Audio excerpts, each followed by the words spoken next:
pledge allegiance to the flag of the United States of America and to the republic for which it stands, one nation under God, indivisible, with liberty and justice for all.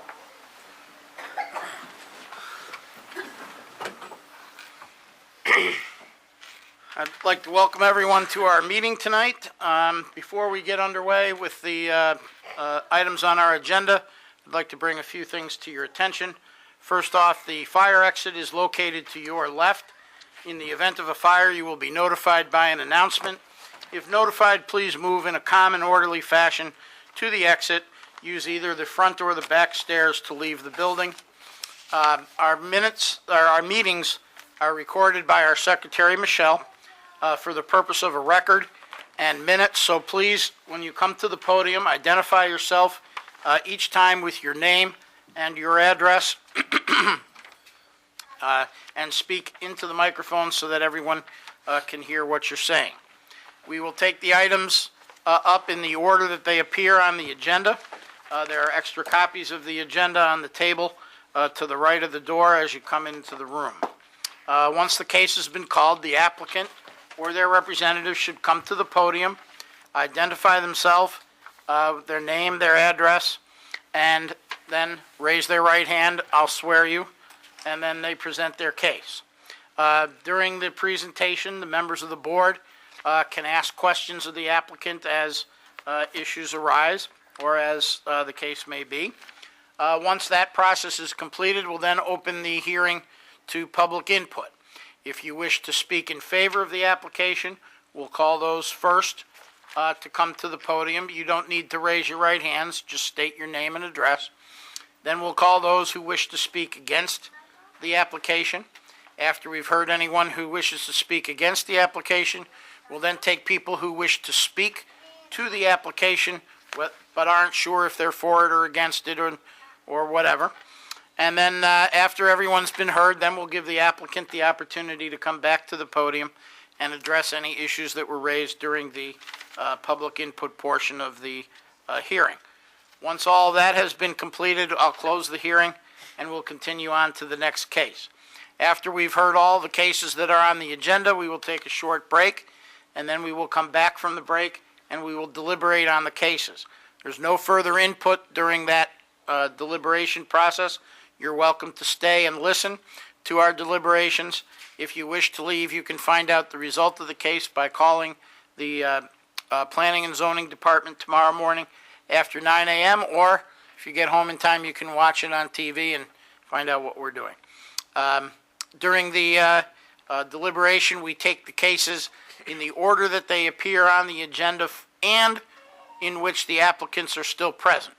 So if the first two applicants have left and the third applicant is present, we'll take the third case first, and then we'll go down to the other applicants who are still present. Then we'll come back to the first case and go through the agenda again until we're completed all of the cases. I think that covers everything I wanted to cover, other than, of course, tomorrow is Election Day. So between 6 a.m. and 9 p.m., you not only have the right, but as I tell all my scouts, you have the obligation to go and vote. There are people who have given their lives to make sure that we have that right.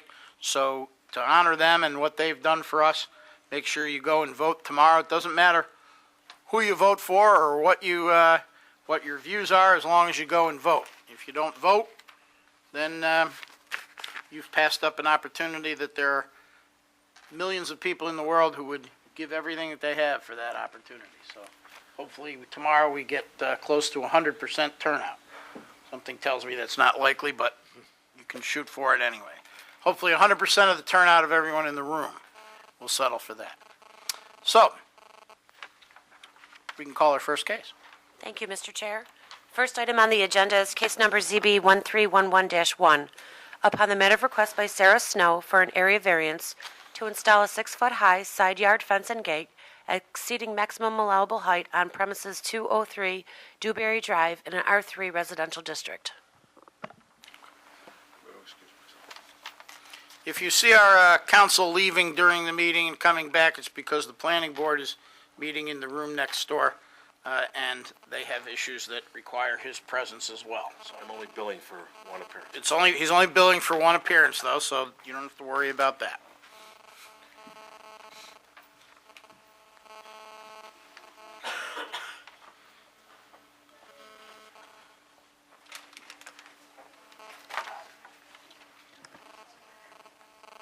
My name is Sarah Snow. I live at 203 Dewberry Drive. I'm here today to get approval for a Excuse me. six. Raise your right hand. Right hand. Oh. Do you swear or affirm that everything you say tonight will be the truth, the whole truth, and nothing but the truth? Yes. Okay, Sorry. go ahead. Oh, my name is Sarah Snow. I live at 203 Dewberry Drive. I'm here today to get approval for a 6-foot fence on the certain part of my property at 203 Dewberry Drive for privacy for me and my family, and so they could come out and play in the yard. And being living by 3 business, won't be able to come outside and play because So you have a garage next door to you, right? I got Phil's Auto on my right side, Dennis behind me, and then I have Frontier Business on the side of me. So Left that's side. that's a business in that house to the west? Even To though, the east is Phil Autos. right? To the west, no, to the south, no, to the north is the dentist, and then to the west is Frontier. It's Frontier. Because that looks like a house, but that's not a house. Yeah, that's their business. Okay. I'm sorry, I didn't mean to interrupt. So that's what you're looking for, right?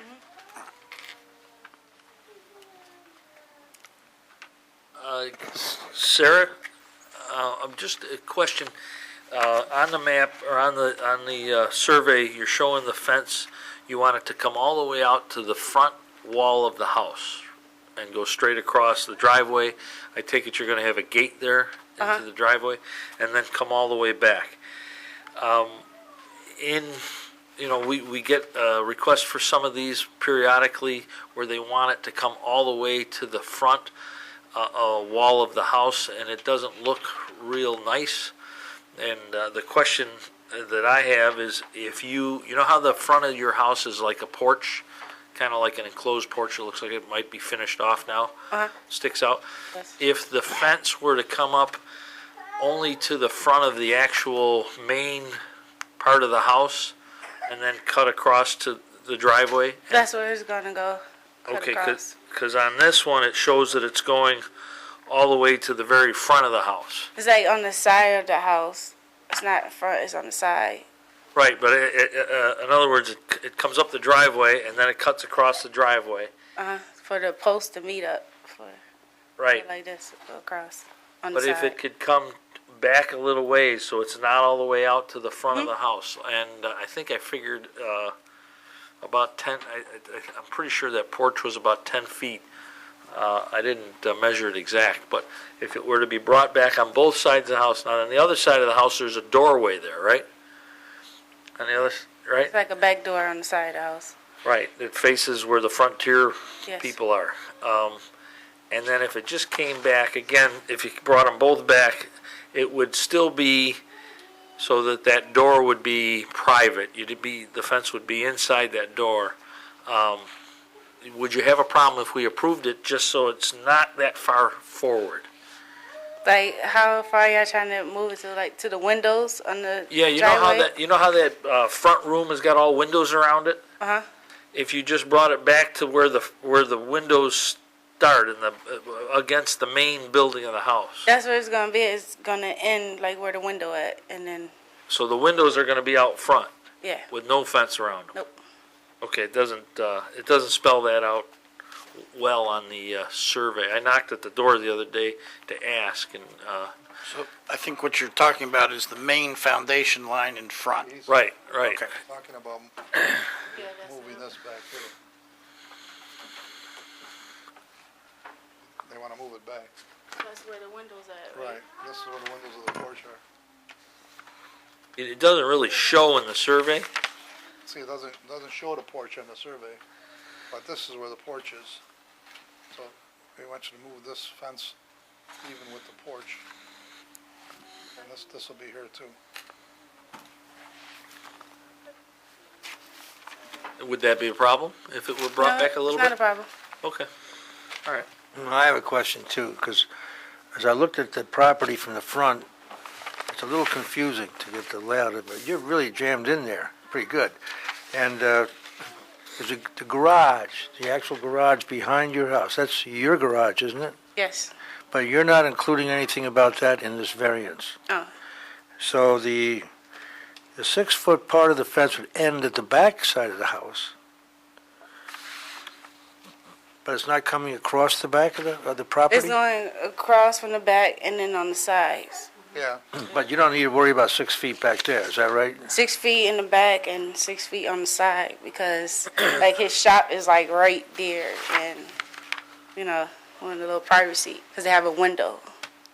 So what you want to do is block off your driveway and that side of the house from the auto garage, Yes. and block out the other side from the phone company so that you have a Have little privacy. privacy on both sides of your house. And in the back too. And in the, Yeah. but the back you don't need a variance for, right? No, No, just the sides. Right. just the sides. Okay. And just from experience, I'd just like to let the board know that the Frontier vans are around that area a lot. So that would enclose her yard and the cars coming in and out of the lot area from Phil's Auto Clinic come out frequently. So that would give her safety for her family.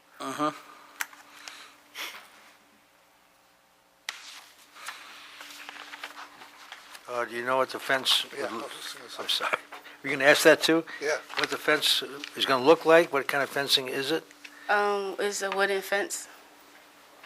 There's a wooden fence going on. Like the dog-eared type or something at the top or a spike? Yeah, like the little squares, well, something. Yeah, that's Figure out something to look nice on it. something that looks nice.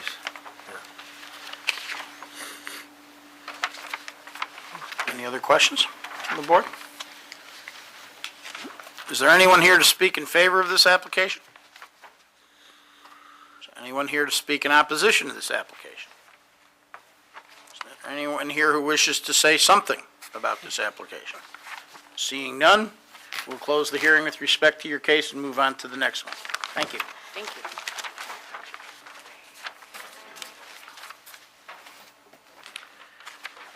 Next item on the agenda is case number ZB 1311-2. Upon the matter of request by Jeffrey Hart for an area variance to maintain an expanded driveway to the west with less than required setback, driveway expansion to be paved on premises 376 Brookview Drive in an R1 residential district.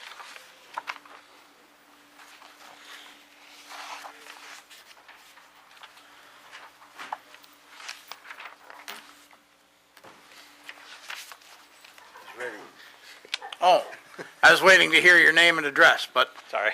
that's all right. Do you swear or affirm that everything you say today will be the truth, the whole truth, and nothing but the truth?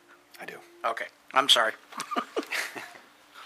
I'm Jeffrey Hart at 376 Brookview Drive, and I'm here requesting a variance for a 0-foot side setback on the driveway to the west side, allowing 3 vehicles access at different times. Just a little background about the variance. I did receive a variance approval back in 2009, which solved our problem of vehicle congestion. The vehicles coming and going at different times in our work schedules. Now, I am aware that the Department of Public Works is advising against approving this at the time, this time around. So I'm here just to rehash what was already went over back in 2009.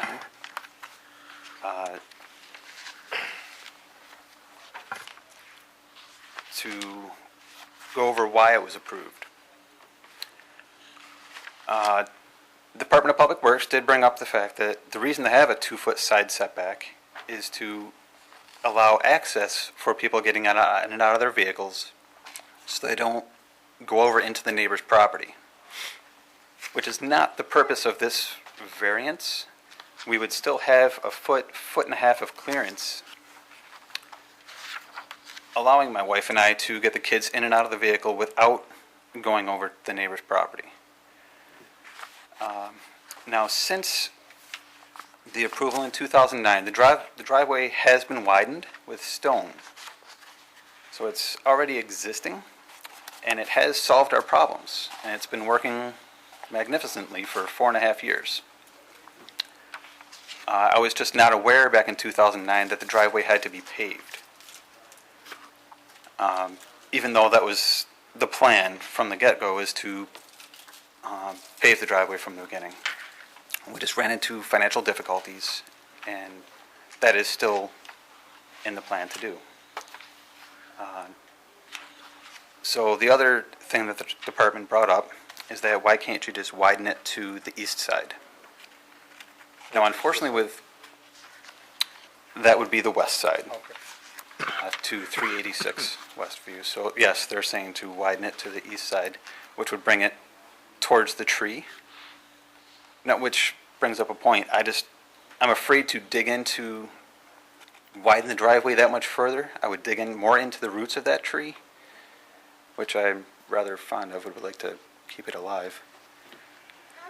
As well as some of my neighbors around have pointed out the fact that it would take up more front yard space, and it doesn't solve the problem that we have with 3 vehicles. By widening it to the west, it allows 2 vehicles side by side up front and 1 in back that we can maneuver around.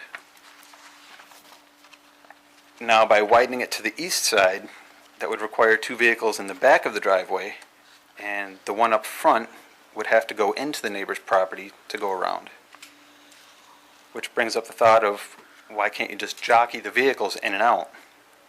Well, I work the night shift, and have since I've lived in the house. So I get back at 2, 3 in the morning, so I'm always the one parking behind someone. And no one else in the house can drive a stick shift vehicle, which means I would have to get woken up about 4 hours after I go to sleep to be able to pull that vehicle out and then back in. Now, these are... How many total vehicles are we talking about here? I'm right here. 3. Okay, so there's a total of 3 vehicles, Mhm. one of which is your truck. Yes. Is that the one in this picture right here? Yes, it is. Okay, so, in fact, while we're on this picture, I wanted to ask, okay, if that's how it looks pretty much today, right? Yes. So you have a paved surface, then on either side, there is an unpaved surface. Correct.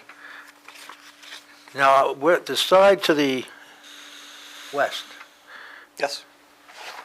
which is really the subject of your variance request. Correct. To the right. There's some bushes right there. Is that the neighbor's bushes? Is that? Yes, it is. Okay, so before you get to the bushes is the end of the lot. In fact, where the driveway, So it's Is. already existing. it's right to Right. the line, right? Yes. Okay. Was your plan to pave that, based Yes. on this variance tonight? Yes. And what about the other side of it?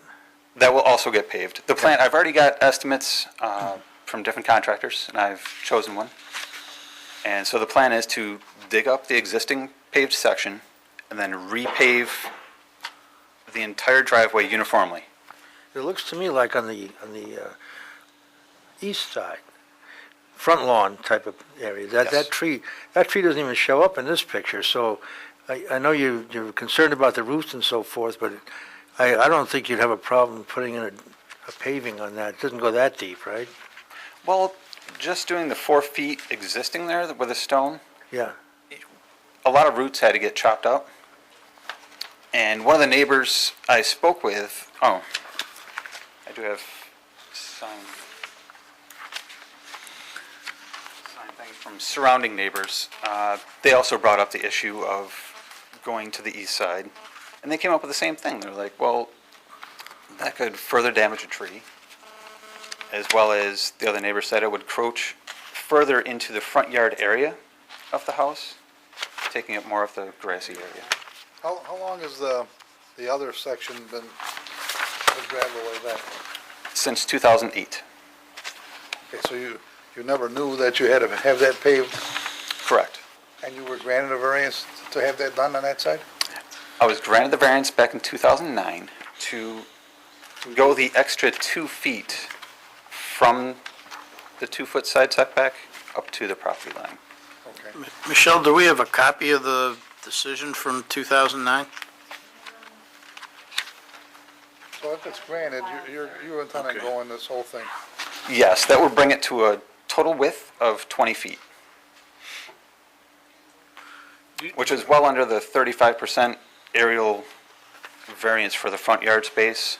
The front yard's, my front yard is about 79 feet. Do you understand, over Nope. here, do you understand why the DPW is not, okay with approving this variance? Do you know the reasoning they're using for not approving it? They stated alternatives. They weren't specific on the alternatives. They just said, you can jockey your vehicles, you can widen it to the east. And as I stated, widening it to the east, I could fit 2 cars side by side, but they'd be at the end of the driveway. And then the third one would have to go into the neighbor's property to maneuver around. Or jockey the vehicles, which requires me to get up after I think, 4 hours of sleep. is this a picture that you took, or is this a picture that the town took? That's a town picture. I think part of the reason the town is not happy with it, is probably based on the original, approval or permit that you got, or variance that you got, is you went farther over than you requested. For instance, the picture with the Jeep in the driveway shows where this particular, I don't know if you've seen these pictures, shows this where the Jeep is parked. And to the left side of the Jeep, there's still another 1.5 feet worth of room. And the same with the side where your pickup truck's parked. There's you spread the stone out further than you requested. So they gave you okay to go so far, and you went further. I think that's part. It seemed to me it would be part of the reason why they're. Right, back in 2008, I received a permit to widen the driveway, which was done, and then afterwards I had to go back to get the variance to go the extra 2 feet to the property line. That's not the way what I'm reading in this packet. It says that you were approved to widen it 4 foot to the right of the existing driveway and 2 foot to the left of the driveway for a total width of 15 feet. And based on just going by the house the other day and also rough calculations, it looks like you're a lot wider than they originally approved. Which was, the original permit was granted for the apron of the driveway. Well, that's not how I'm reading it. It's for the driveway. It's saying, which would also, the apron would also be inclusive of that, but Right. again, based on the way the stone looks, that you've gone all the way over already to your property line, and which they kind of didn't want you to do, and also gone further left. At least for part of the stone, you write in your application that you don't want to get close to your light pole. However, if you were to straighten out that line on the left side of the driveway, it would go right up to the light pole. Based on the extra that you put to the left of the driveway. So I think what they're worried about is you spread it out too wide. They gave you the okay, but you continue to go a little too wide. If we limited it back to 15 feet wide, and when you dig it up and redo it, if you brought it in, is that going to be adequate enough? It'll still give you room to put 2 cars side by side and not go so far left and so far right. With the variance to the west side, that would allow 2 cars side by side. But with the house immediately to the left, the clearance isn't enough to get around that third vehicle. As it is, we still have to maneuver around each other. So if I cut in by 5 feet, lose that width, the ability to maneuver around is lost. Plus entry to the garage. So Correct. you want to park 2 cars side by side directly in front of the garage? Correct. That's how we've been maneuvering for the past 4.5 years. Well, that's not the way it looks like in this picture with the 2 cars in the driveway. It looks like they're spread quite a ways apart, and there's plenty of room to get by each other. It's you know. a challenge for the time being where the Jeep and the truck are parked to maneuver around. What's the third car? There's a Liberty and there's a truck. The Jeep that you see in the other picture. 2 Jeeps? Yes, there is. I'm sorry. Not, There's only one showing. So the, okay. There's a third Jeep Wrangler. and that is parked in front of the Liberty in this picture? I don't think The third Jeep is not in that picture. Okay. It actually usually parks where that Liberty is right now. So what I'm having a hard time with is 20 feet wide. What I'm getting is that you want to be able to park 3 cars side by side in the driveway. 20 feet wide does not allow for 3 vehicles side by side. What that width is allowing us to do is just to maneuver around each other. Because that third vehicle is set back far enough for all of our vehicles to gain access.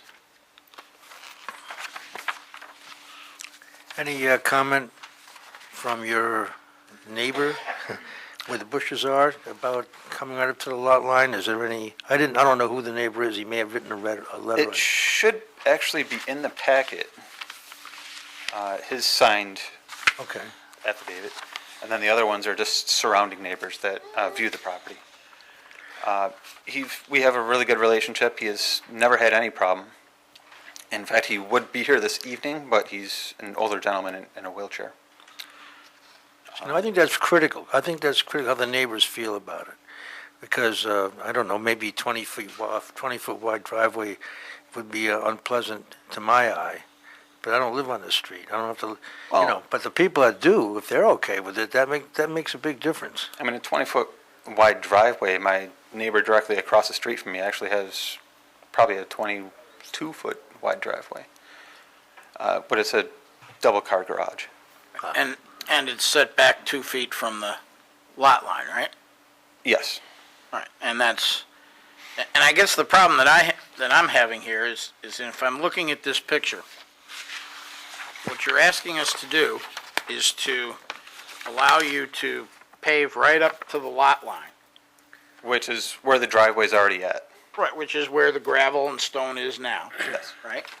And the justification for that in the, what I'm reading, and I don't recall your application, so I'm thinking this was on November of 2009? That may have been a Yes. meeting, that's probably a meeting that I missed, because I don't recall it. I think I may have been out of town then. In any event, if the justification was to be able to park 2 cars side by side and have room to get in and out, what this picture shows me is that you can do that without going up to the lot line. You have plenty of room to do that and still have the driveway end 2 feet before the lot line. And one of the standards for an area variance, which is what you're looking for, is whether or not there are alternatives that will allow for the same, we grant the minimum variance that's required in order to meet the need. That's one of our obligations. Of course. And what I'm seeing here from this photograph tells me that because you've taken it east as far as you have, then you don't need to go right up to the lot line on the west side, because you've taken the 2 feet that you would have picked up from the variance, you've put to the east, which then puts you in compliance with the code, and you don't need a variance. And that's widening it to the east, as you said. Yeah, well, you've already done that. I mean, you've got Which- it in this, as this picture shows, I mean, you've got it, it's way over, I mean, there's appears to be at least another foot to the east of the Liberty that's parked in this picture. and then there's a significant distance between the two cars, or the Liberty and the truck, in between them, width-wise. Yeah, that's just the main problem that actually arises, is we can fit two vehicles at the end of the driveway, widening it 2 more feet to the east. As once stated, the only problem is the vehicle up by the garage then has to go into the neighbor's property to go around those 2 vehicles side by side. Because it doesn't actually fit 3 vehicles side by side. Well, no, so you park one at the tail end of the driveway by the sidewalk, you park the other one up on the far side, and then there's room to maneuver a car in between the two of them. I do that in my driveway all the time, which isn't much different from the configuration of yours. And it's short because there's not as much, going back from the street, and that seems to work. I just don't see where the need is for that 2 feet on the side from what's shown in here of what you've done with the stone and how the cars are depicted, and what you're telling us is the need for it, which is to be able to jockey the cars so that you don't have to get up to move your truck. Seems to me that's accomplished without going that extra 2 feet. Oh, well, without the 2 feet extra width, the vehicle tire runs along off of the driveway path, which will lead you basically to a muddy rut traveling up and down the driveway. Well, that depends if you park it off the driveway or not. If you park it in the driveway, and the driveway is 2 feet from the lot line, given the distance that you've gone to the east, there's room to maneuver that third vehicle around to get it between 2 cars that are parked like this. You can bring that third one in and maneuver it out. It's like parking on the street. And you don't have to go off the driveway. There doesn't have to be a muddy rut. And you've got 18 feet instead of 20 feet, which should be enough if you position the cars in the driveway, so one is as far back as it can go, and the other one is as close to the sidewalk as it goes. You've got that room in between. To maneuver them? Yeah. Which has been attempted in the past, but with the length of some of the vehicles, presuming my truck is just longer, and trying to maneuver around that, it becomes a task, because I've actually damaged my truck before trying to maneuver around. Trying to cut that corner, I hit the front steps. Well, if your truck is the one that's parked in the back, and the Wrangler and the Liberty are the two that are parked on the east side, one in the back and one in the front, you'll be able to maneuver the Wrangler or the Jeep by each other without coming in contact with the truck and needing to use that extra 2 feet. From what the photos show me, that appears to be the case. How wide is the truck? Do you know? Estimating 6 feet. All right. And the Liberty? The same. All right. And the Wrangler, about 6 feet? Roughly 6.5. All right. So, I mean, if that's accurate dimensions, with 18 feet, you'd be able to park them side by side, although you wouldn't be able to get out the doors. So if you can do that, it seems to me with positioning the cars, you can get that third car around without the extra 2 feet. I just don't, I'm unclear about that. I'm also unclear, because we don't have it, as to what the parameters were of what was presented in 2009 and what was granted in 2009. And as I say, I wasn't Correct. here for that, so, and we don't have that. You don't have a copy of the variance, the decision that granted you the variance in 2009? No, I didn't. It has been passed around. There have copies been made of it. Where? Here tonight? No, previously, when the aspect of the driveway paving came up. Do you have a copy of that? No, I do not. Right. They kept all copies. You never got a decision that said that, Jim, Michelle could go upstairs and get it. She just, can you go upstairs and get it? Yeah, that would be very helpful. I'm very interested in seeing what was presented and what was granted in 2009. Okay.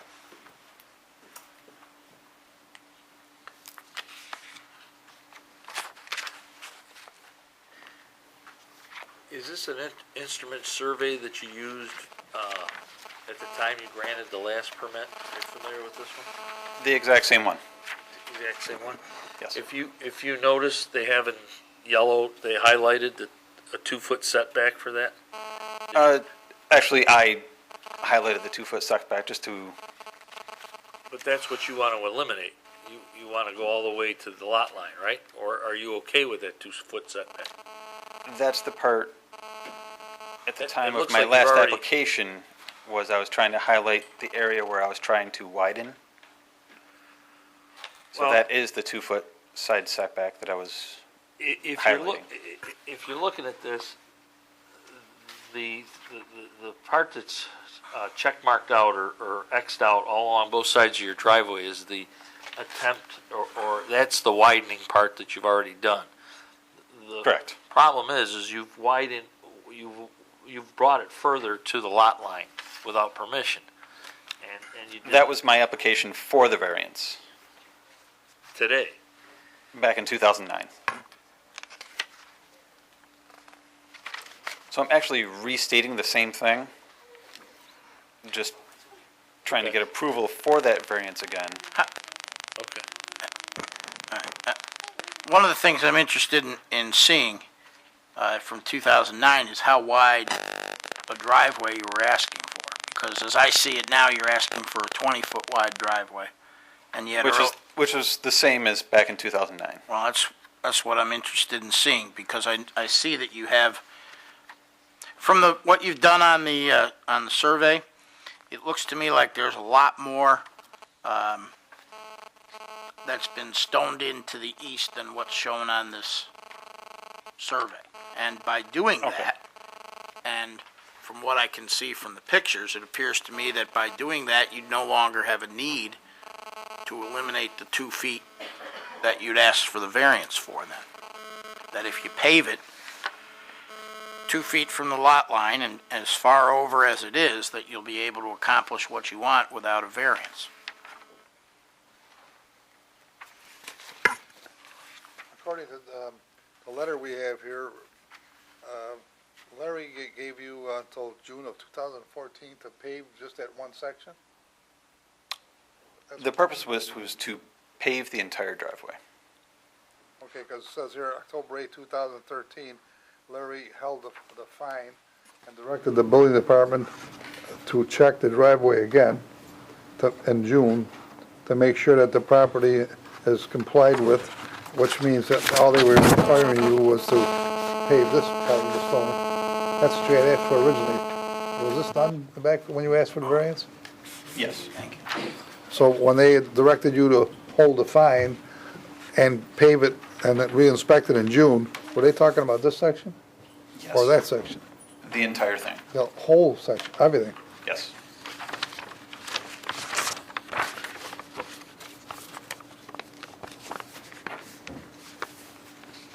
Of course, they didn't know whether you were going to get a variance approved again, right?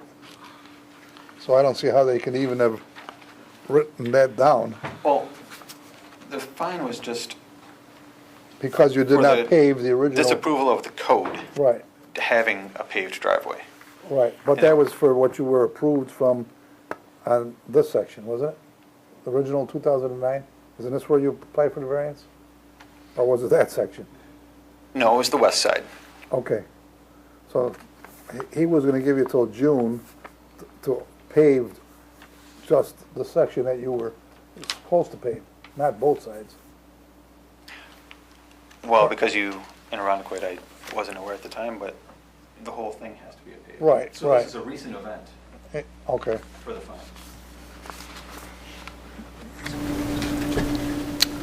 So now.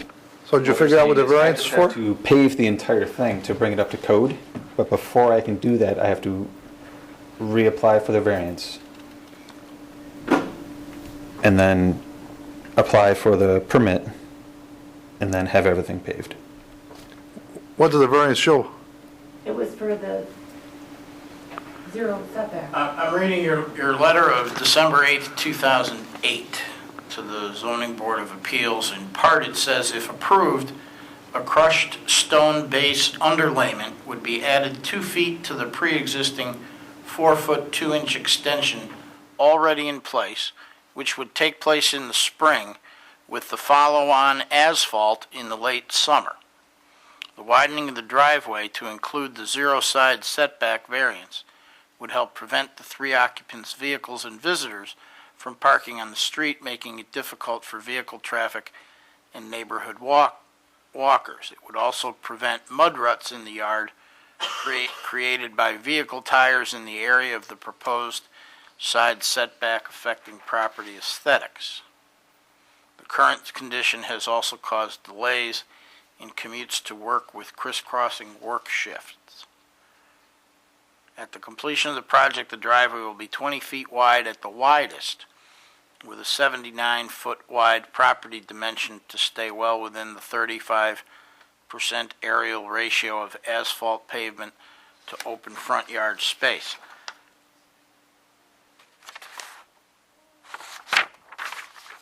So by widest, you're talking about what most of the width would be from the street back to the house, with the exception of where the driveway curves in Meets the front steps, yes. to the garage So door. the same dimensions still exist. At its widest point, it's still 20 feet, which is already there with the stone. So with approval with a variance, the only thing that happens is the entire thing gets paved. Looks like prior to the 2009 application, right? That the DPW gave you permission or a permit to widen the apron only to 15 feet. Correct. And then you came into the zoning board to get it widened. Did we approve, did they approve it to be that wide? What was the decision? Oh,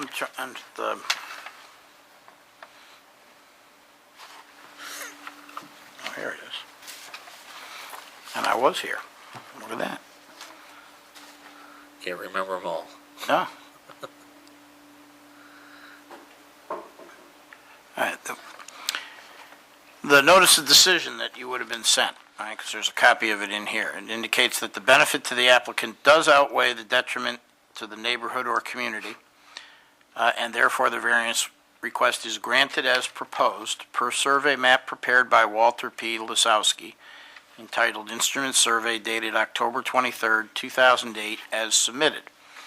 Then in boldface type it says, "This variance shall become null and void unless exercised within 1 calendar year from the date it is granted. The applicant shall not undertake any construction or site preparation work for the approved use without the issuance of a building permit from the town of Arundecoit, and a building permit is also required for any work already completed."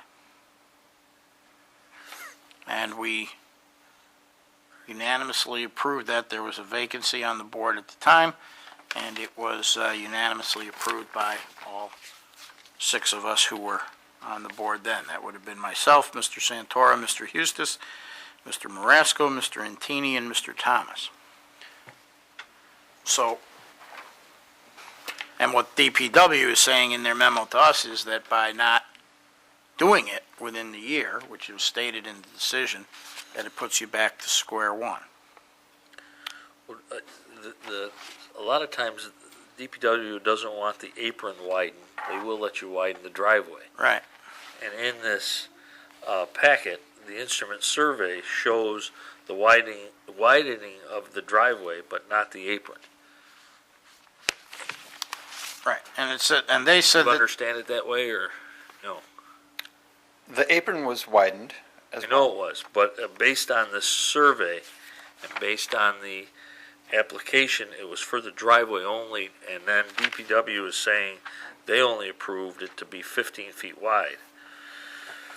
In other words, you have to pull in a narrow and then widen out the way you want, but,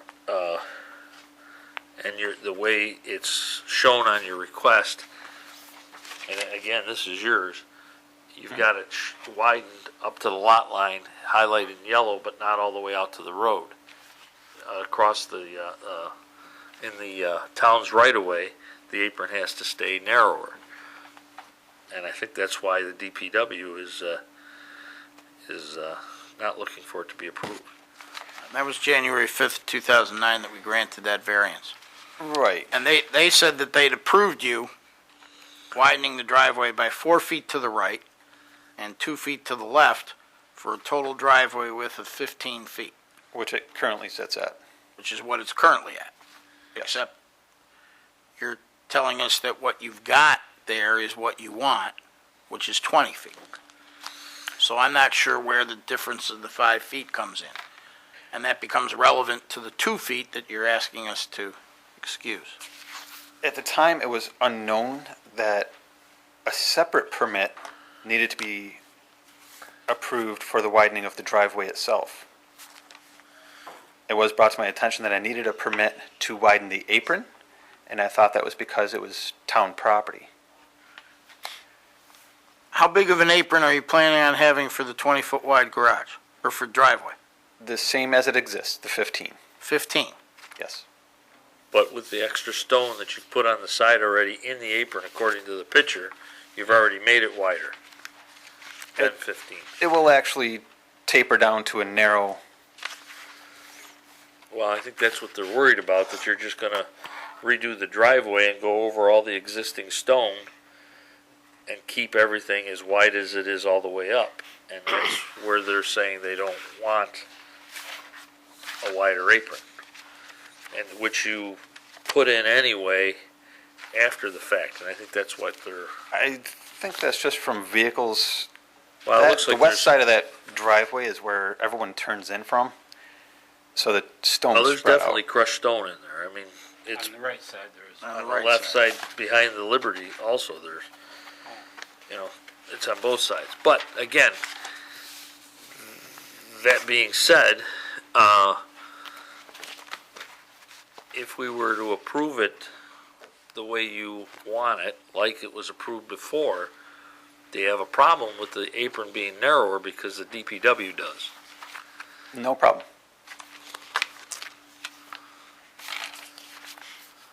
But you can't sneak it in there, though. I think that's what they're worried about. Right.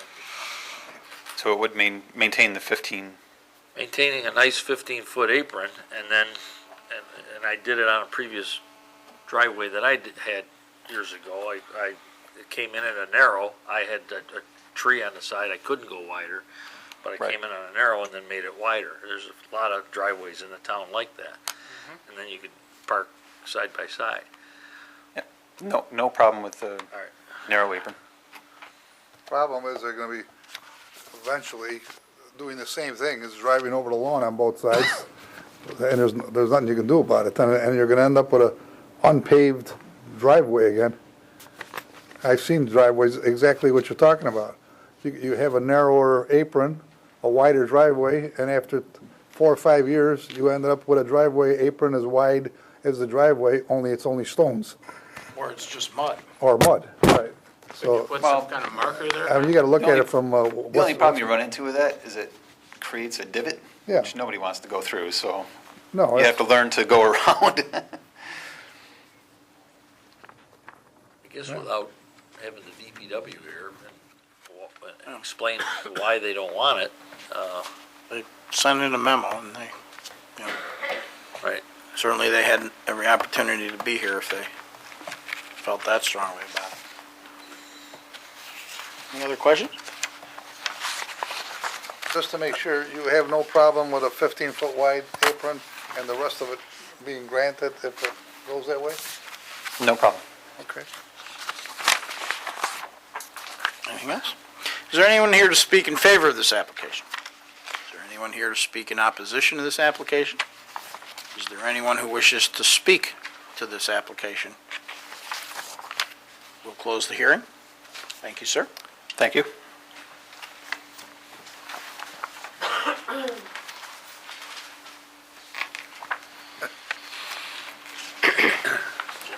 Hey, Jim.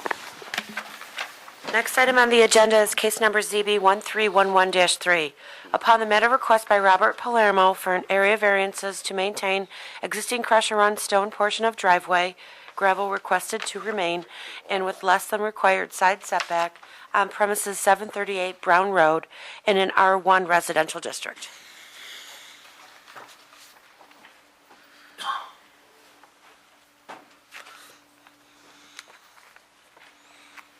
Robert Palermo, 738 Brown Road. Raise your right hand. Do you swear or affirm that everything you say tonight will be the truth, the whole truth, and nothing but the truth? Yes, I do. Okay.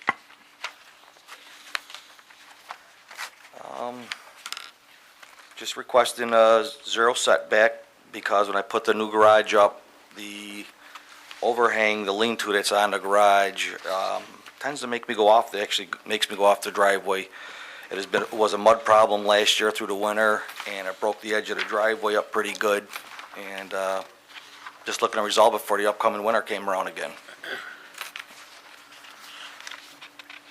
The survey map's pretty clear on the way the garage sits on the property, and it's the school fence line there. There's no neighbors that it's really going to interfere with. The driveway's a little hill in the front. You really can't see it from the road. And I don't think it'll be an eyesore to the neighborhood. I guess my question is, there's two, I mean, with the 0-foot setback, I mean, I don't see a problem with that in your case because it's right up against that fence, which is a big field. It's not really, as you say, there's not really a neighbor there that's next to you. But I guess my question is with respect to the other variance that you're asking for in terms of stone as opposed to having it paved, so that part of the driveway is paved and then the rest of it would be stone. It doesn't, at this point, that's the way I wanted to go about it. I mean, I've been renovating the house, throwing a lot of money at it, and I just didn't want to throw asphalt down at this point if I didn't have to. But eventually, I would like to pave it. It would just look nicer. It's easier to maintain. But at least through the winter anyways, just so it settles down, and I won't have, any problems with the top layer if I have to asphalt it. As you heard me read from the decision in the previous case, if we grant you the variance for the 0-foot setback, you'd have up to a year to do the work. So that would include paving it if we didn't allow for the stone. Can you Okay. get it paved within a year?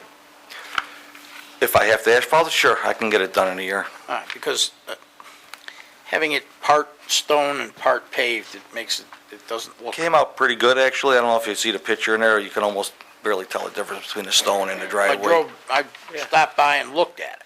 And Came out pretty good. And I grant you it came out pretty good. But Okay. I think there's a reason that the town code talks about having it all uniform. Okay. Did you get a, If I'm right here. correct, this is already Did you done. get a note from the town Stone. about this, or what part Well, of what it? ended up happening was, Already got a my permit. dad had problems with his car. The gas tank was leaking in it. He was in the hospital the month of August, and I was gonna fix the gas leak for him, but it was leaking. So I parked it in the front of the house in the right-of-way, and the town was actually called because somebody complained about the car being there, because there's a U.S. post box right at the edge of my property and the doctor's office next door. And they use my yard more or less like they come right up on a sidewalk to put their letters in the box. So a couple of I think the elderly people in the neighborhood were a little disappointed that car was there. They'd have to get out of their car and drop the mail off. So they came to see what was going on with that, and he saw the rest of the stuff going on. As he took pictures of the car, which I moved that day, wasn't that big of a deal. He just saw that I was doing something with the driveway there. And that's how this all came about. Well, I do the same thing. I pull up to that mailbox, You know, oh, that's right, you know where I'm and I'd talking about. appreciate if you could pave that little hole there for us.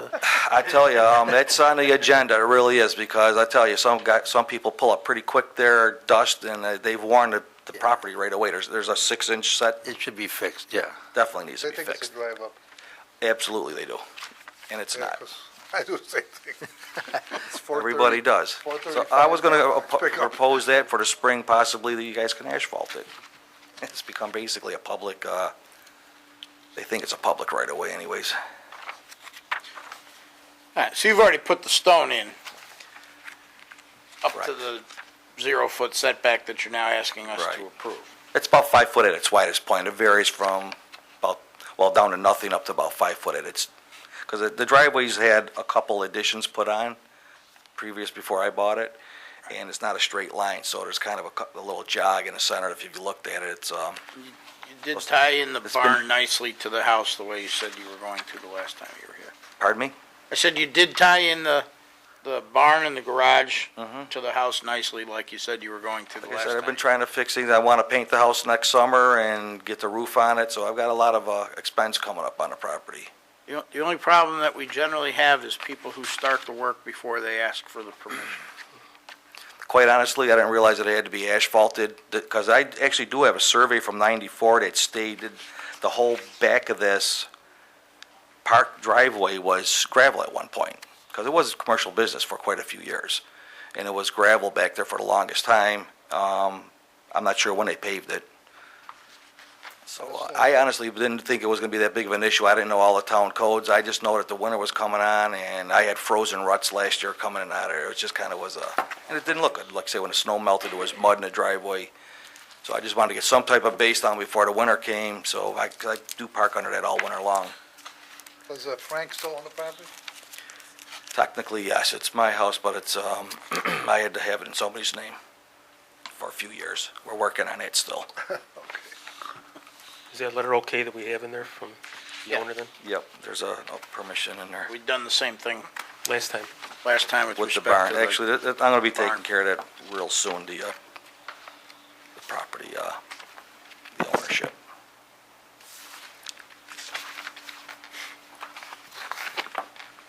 Is there any other questions from the board? I just have a concern with, obviously, there's water runoff, and the additional impervious surface is going to run off directly into the school's yard.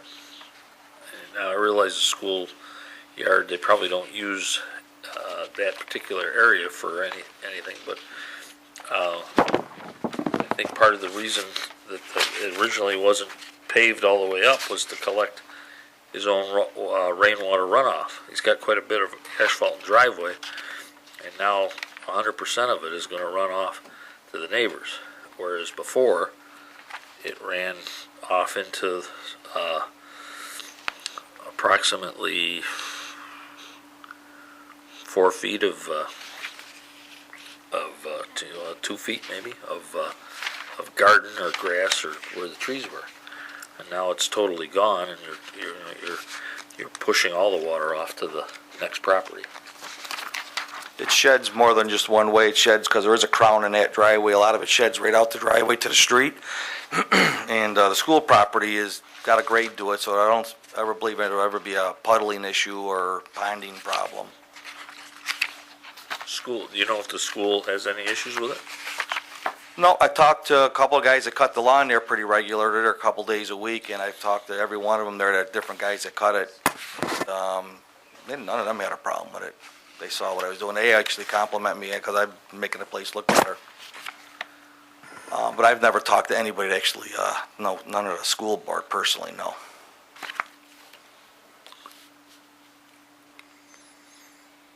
Anything else?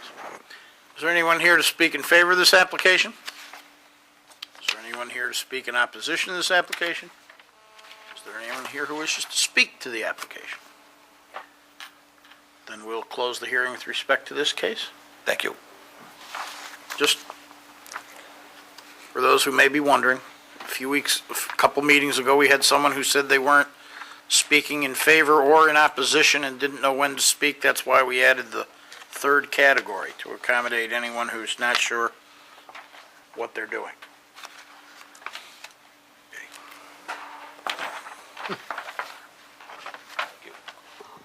Next item on the agenda is case number ZB 1311-4. Upon the matter of request by Margaret and Melissa Gorniak for use and area variances to convert a single-family dwelling with office into a two-family dwelling with less than required lot size for a two-family dwelling on premises 1720 Portland Avenue in R1 Residential and C Commercial District.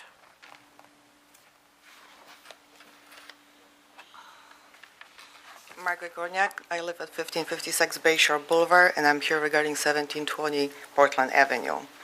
You could raise your right hand. Do you swear or affirm that everything you say tonight will be the truth, the whole truth, and nothing but the truth? Yes, I do. Okay. And I see you recovered from me startling you last night. Yes. I'm here to request the use and the area variance to convert 1720 Portland Avenue into legal two-family dwelling. This property is very unique. It's located in a commercial and residential district. It's surrounded by commercial, and I just purchased this house back in May 2013. Back in the 1980s, the addition was added to the existing house of which consisted of 1,200 square feet. This portion was used as a commercial office. Actually, there was a photography studio at one point. Then after that, there was several different uses, and it was always rented and occupied. This house is already divided into two separate units, has separate entrances, and I brought the layout of the house and some pictures also. To convert this house to a two-family, it will have no effect on the surroundings, it will have no effect on the traffic pattern or exterior appearance of the building. It's already done, it's existing, it's just been used as an office. I'm looking at the operating income statement that you attached to the, Right. the $1,100 per month rent. Is that for one unit? Yeah, that's for one unit, that's the front unit. All right, so with two units, it would be double that, right? Right, Okay. Because I notice in the back that it indicates that you're losing $2,755 a Right. year.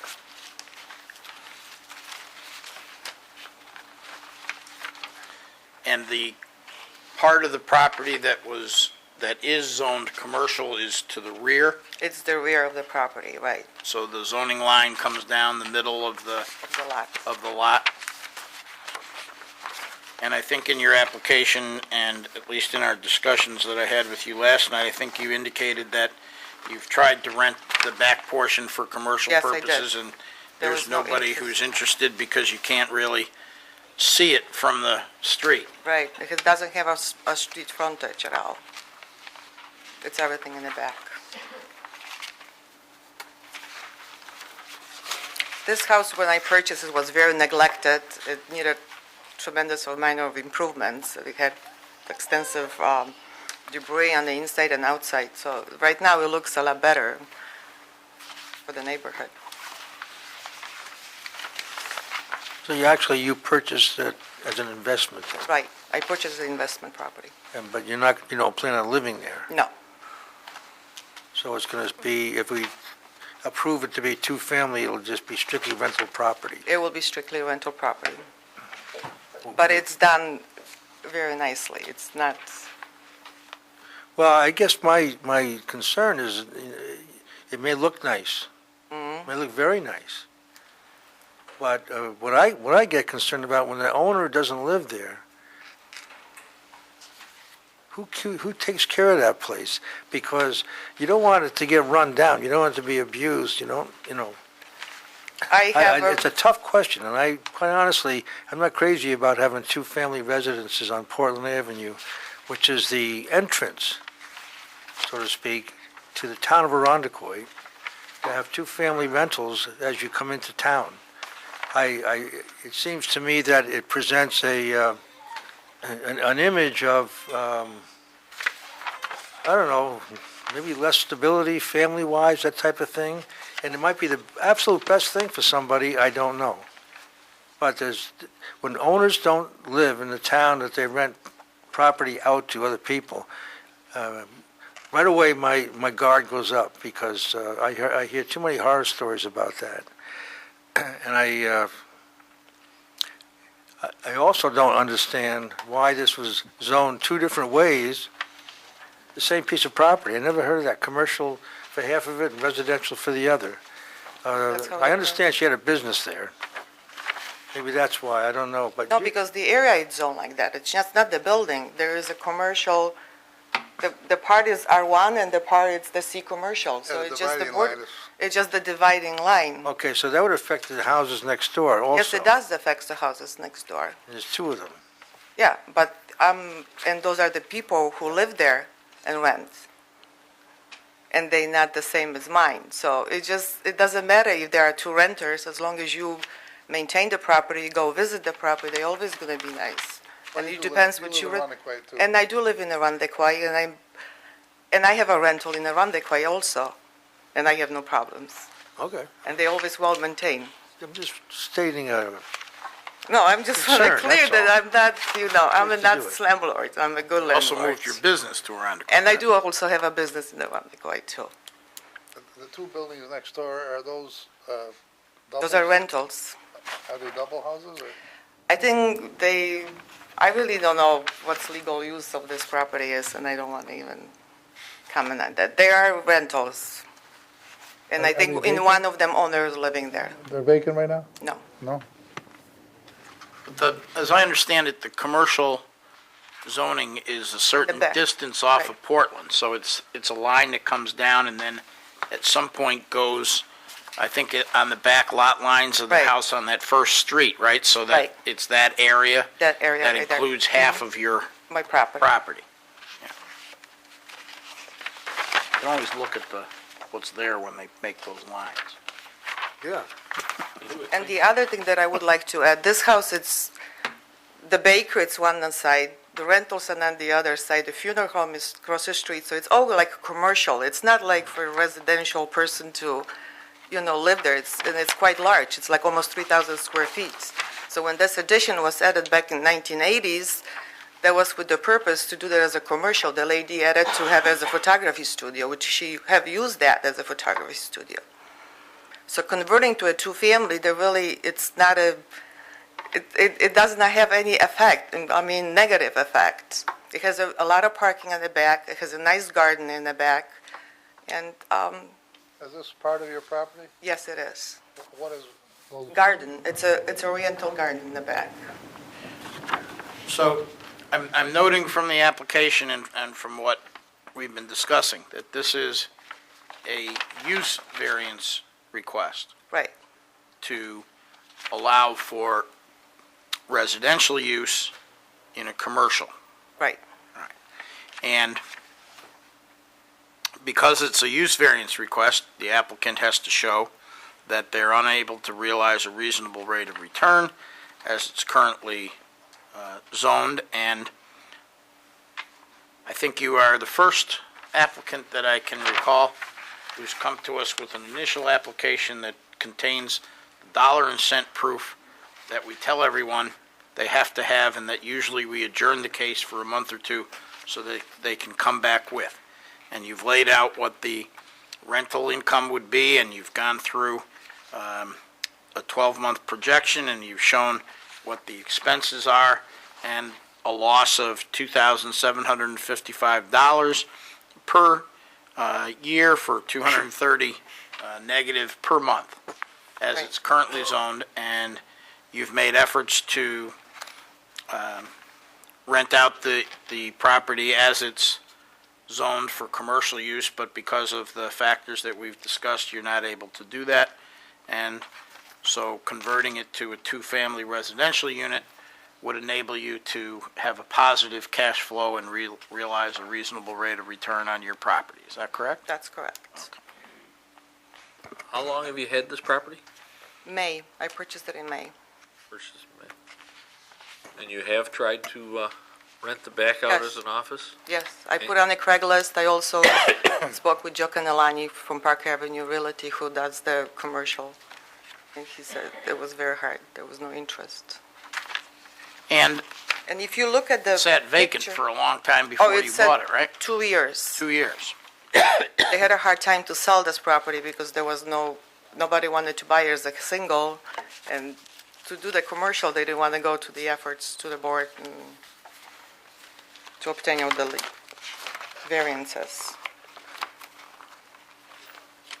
But if you, I'm sure you have a picture of the back of the house, so you will see that it's just the two-story with no commercial appeal whatsoever.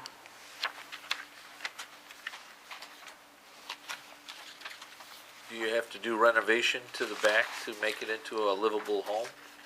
Not too much renovation. I mean, I already did some of them. I put a new drywall, new flooring. I replaced some of the cabinets there. Does it have a full kitchen and bathroom? The bathroom, yes, it has, there was already existing bathroom over there. You have The to- people were using as I think there was already two-family, but it was, that never was legal before I purchased that. Where have we heard that one before?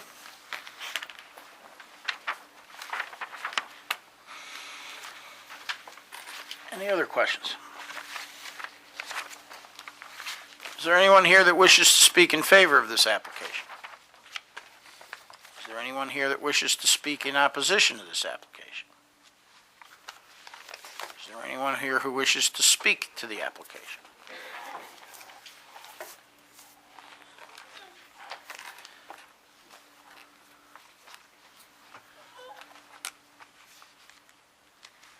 My name is Gretchen Rayberg. I live at 1873 Portland Avenue. And Mr. Hinman, I got your message loud and clear about the return on investment documentation. As I remember, the house at 1420, when a photography studio was added, I thought it was a variance that had come before the town because I believe I was here and I thought it was granted as an in-home type situation. I was here today because I was concerned, why is it R1, / commercial? Behind that house, 1420, 1426, 1720, 1726, 1746, and the next house to the north, there's a huge piece of property and adjacent properties, that can come into play with some kind of development. And 1726 and 1746, I believe those are the two correct addresses. When they first went up for sale, I called a realty company, and asked the questions, what are these houses currently zoned, R1? I said, what are the living situations? Well, one's a double, one's a multiple. He has three families in it. And I said, well, how are you going to sell them? Well, we're going to sell them in hope for rezoning. As I've presented before, there are a lot of doubles between Veronica and John Jay up to East Ridge Road already, or multiple dwelling houses. So, and again, according to Zwillow, this property in question was bought for about $45,000.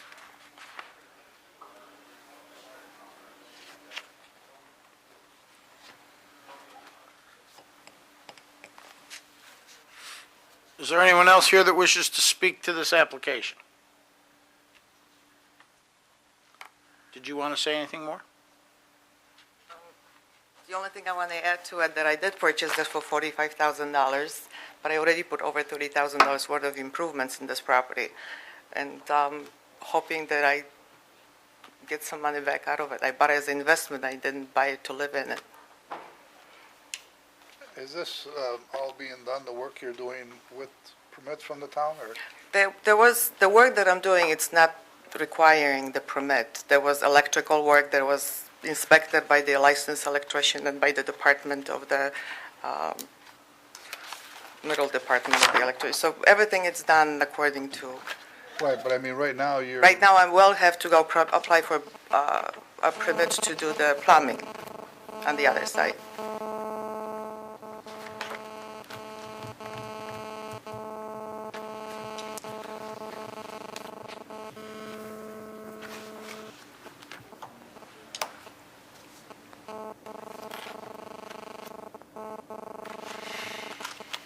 I'm seeing two names on the application.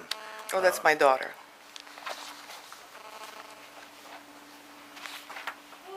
I wasn't sure if I'm going to be in town or then she will have to come for me. I'm just curious about that. Okay. All right. Right? Anything further? We'll close the hearing with respect to this case and move on to the next item on our Thank agenda. you.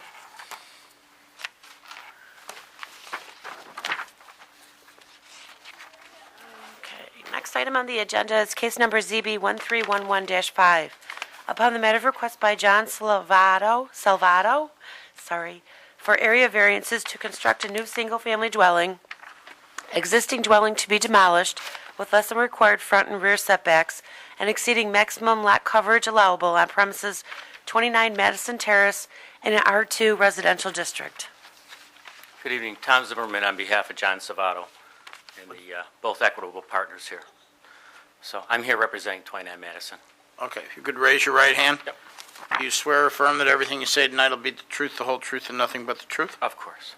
And your name is? Tom Zimmerman. Are you an owner of the property? I am on behalf of the two equitable partners in the property. I represent them. In what? There's two owners in the property, Christy Putnam and John Savato. Okay. And how do you represent them? Christy Putnam is on my other half, my fiance. You're also the gentleman that's doing some of the work, aren't you? That's correct. Yep. Oh, okay. Yeah. All right. Yeah. Because we have to have some way of figuring out what your I was relationship confused is there to for a the moment. property. All right. Okay.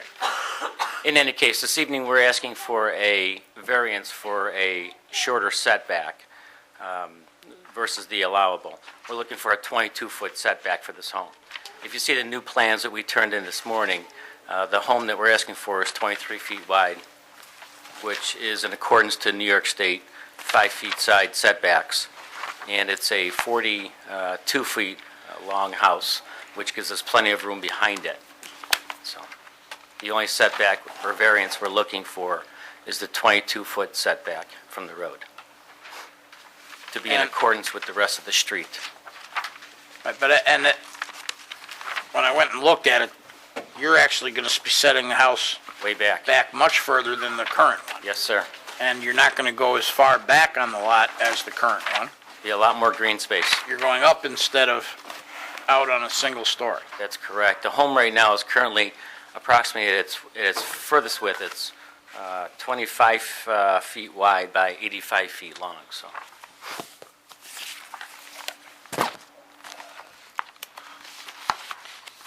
At first, I thought you were putting an addition on in the back, but I guess you're tearing it apart. We're tearing the whole thing down. Yeah. Yes. Is this a prefab or you're going to build No. from scratch? Built from scratch, trusses, yep.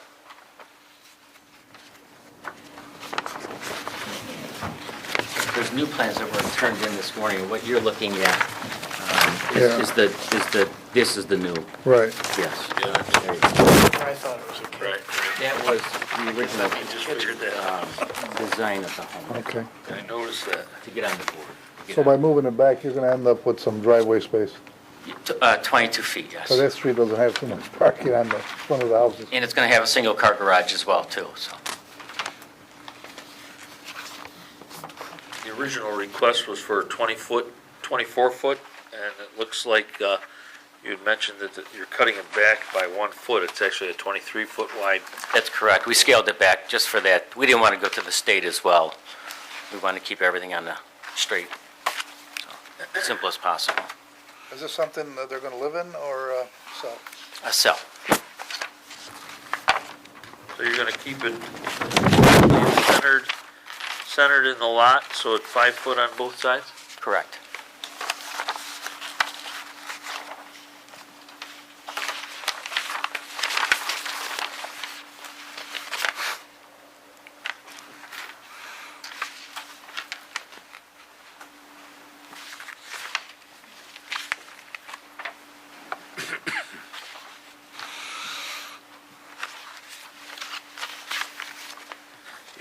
It's funny, the neighborhood, or the code requires 30-foot setback on most streets.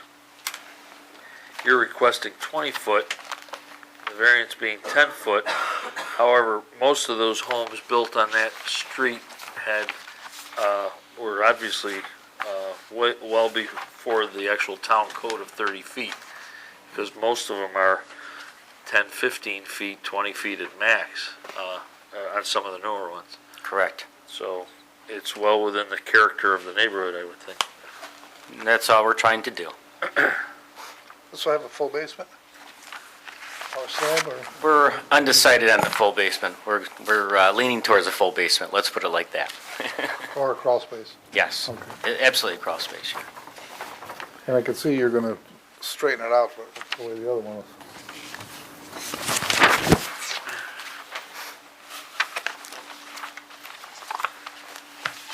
Any other questions, comments from the board? Is there anyone here to speak in favor of this application?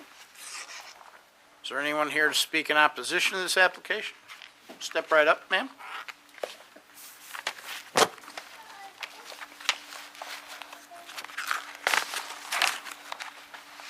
My name is Bonnie Brady. I live at 37 Madison Terrace. I'm right next door on the north side of the property that Tom is talking about.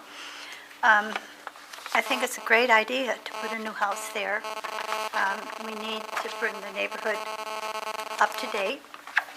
But I have a problem with the front setback and the side setback on my side. I have a single-story home, and when a two-story home comes in right next door, it's going to cut off the light, the sunlight in my living room and in my kitchen. And I do have pictures because I was going to sell my house last spring, and I took it off the market, decided not to move. So I can let you see what it looks like, if you would like. That would be my only objection to the plans. I'm not too happy about a two-story, but I think it's something that probably will happen. But if it's such a large house on the south side of my house, and then 41 Madison on the other side of my house is a two-story house, it's like, you know, in the middle of these two-story homes, and I won't get the light. And I think that if I would go ahead and decide to sell in a year or so, that the value of my property would be diminished because of the largeness of the houses on either side. And that would be my only objection. I put some money into the property. I have a privacy fence in the back. I have a new driveway, siding. I do a lot of electrical and plumbing work. I've invested a lot of time and money, and I wouldn't want my value to go down. You don't think to buy a new house rather than a roughly old shack next to you would be better? Or? I think most definitely it will improve my property. It's just that if the setback isn't 30 feet in the front, when the sun comes up after 11 o'clock, because of the two-story, it's going to be shut off from both my living room and my kitchen, and a potential buyer will notice that. And the side setback, what is the legal setback? It's 5 feet? On the side? Yeah, from the property line? I don't know about that area. Is there a difference, Michelle, over there?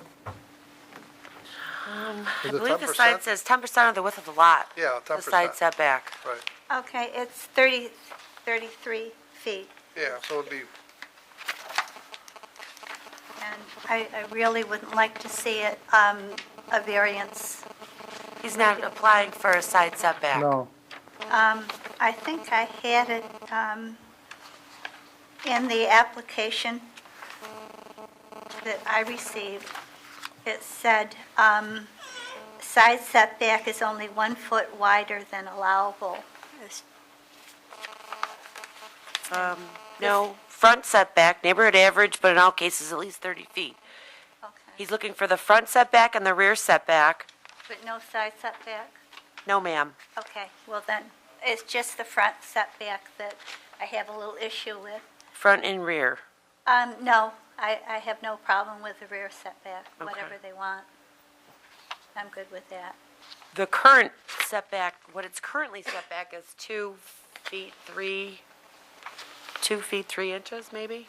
But it was a 'Cause single. it's really close to the road currently. Yeah, it's Larry a wanted to single bring that up. story, though. That was a single story, and there's no sun problems, but two-story there would be.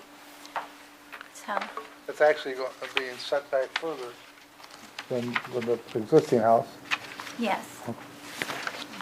But, but it's taller.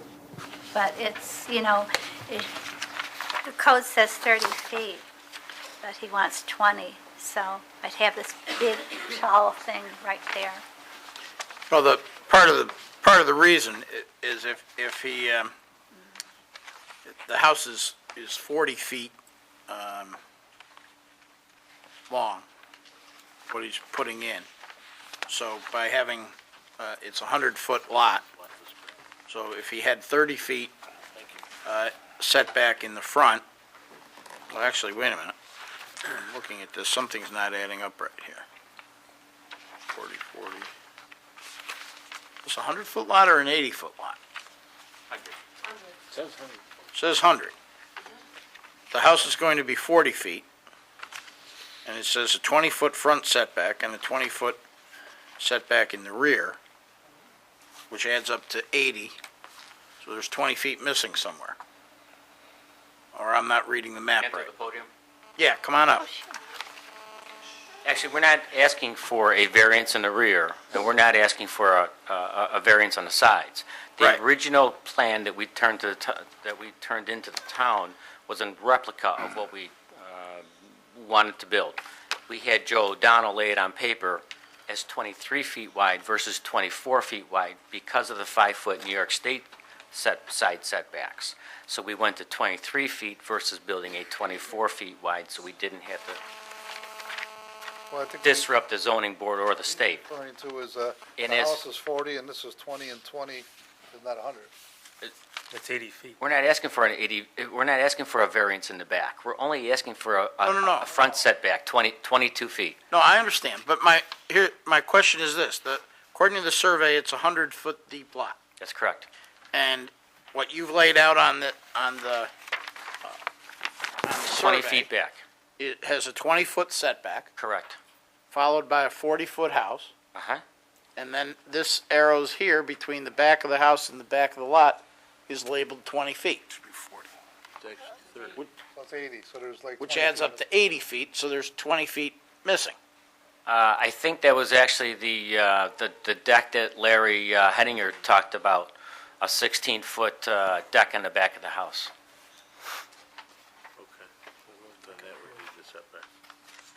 We wanted to put sliding doors on the back of this new proposed home and a deck back there. Okay, well, all right, because I don't see that on here, and that takes care of 16 of the missing 20 feet. Okay. My question is, well, right here. How do you respond to the homeowner next door who is concerned about having her sunlight shut off? How do you deal with that? Well, the home is going to be sitting back much further than what it currently is. And this home is going to have a lot more green space in the town of Arundecoit. It's also going to generate more taxes for the town of Arundecoit, and it's going to be more livable space. It's a win-win. So as for the overburdening size, it's not. It's 1,700 square feet. It's not an enormously large home. It's not a 3,000 or 4,000 square foot home. It's still going to be a two-story home that's going to block the sunlight from her house. The only way to avoid that is to build a one-story home, as far as I can see. Anything a two-story, even though you might have other, pluses to the house, Sure. I feel very concerned about this neighbor who has invested in her house, who would like to stay there for a while longer, and Actually, sir, she's admitted to me several times that she really wanted to sell this past year, and she was not able to find a buyer, and she really wants to sell next year. She actually asked us to purchase her home, and we said, no, thank you. Is it possible, you have a 612 pitch to maybe lower to a 412 normal pitch? I mean, this is more of a modern, I know what you're going through, but I mean, you could go to a 412 and. That would be a question for the architect, Joe O'Donnell, Okay, and I would certainly ask him for that. yeah. I could certainly inquire.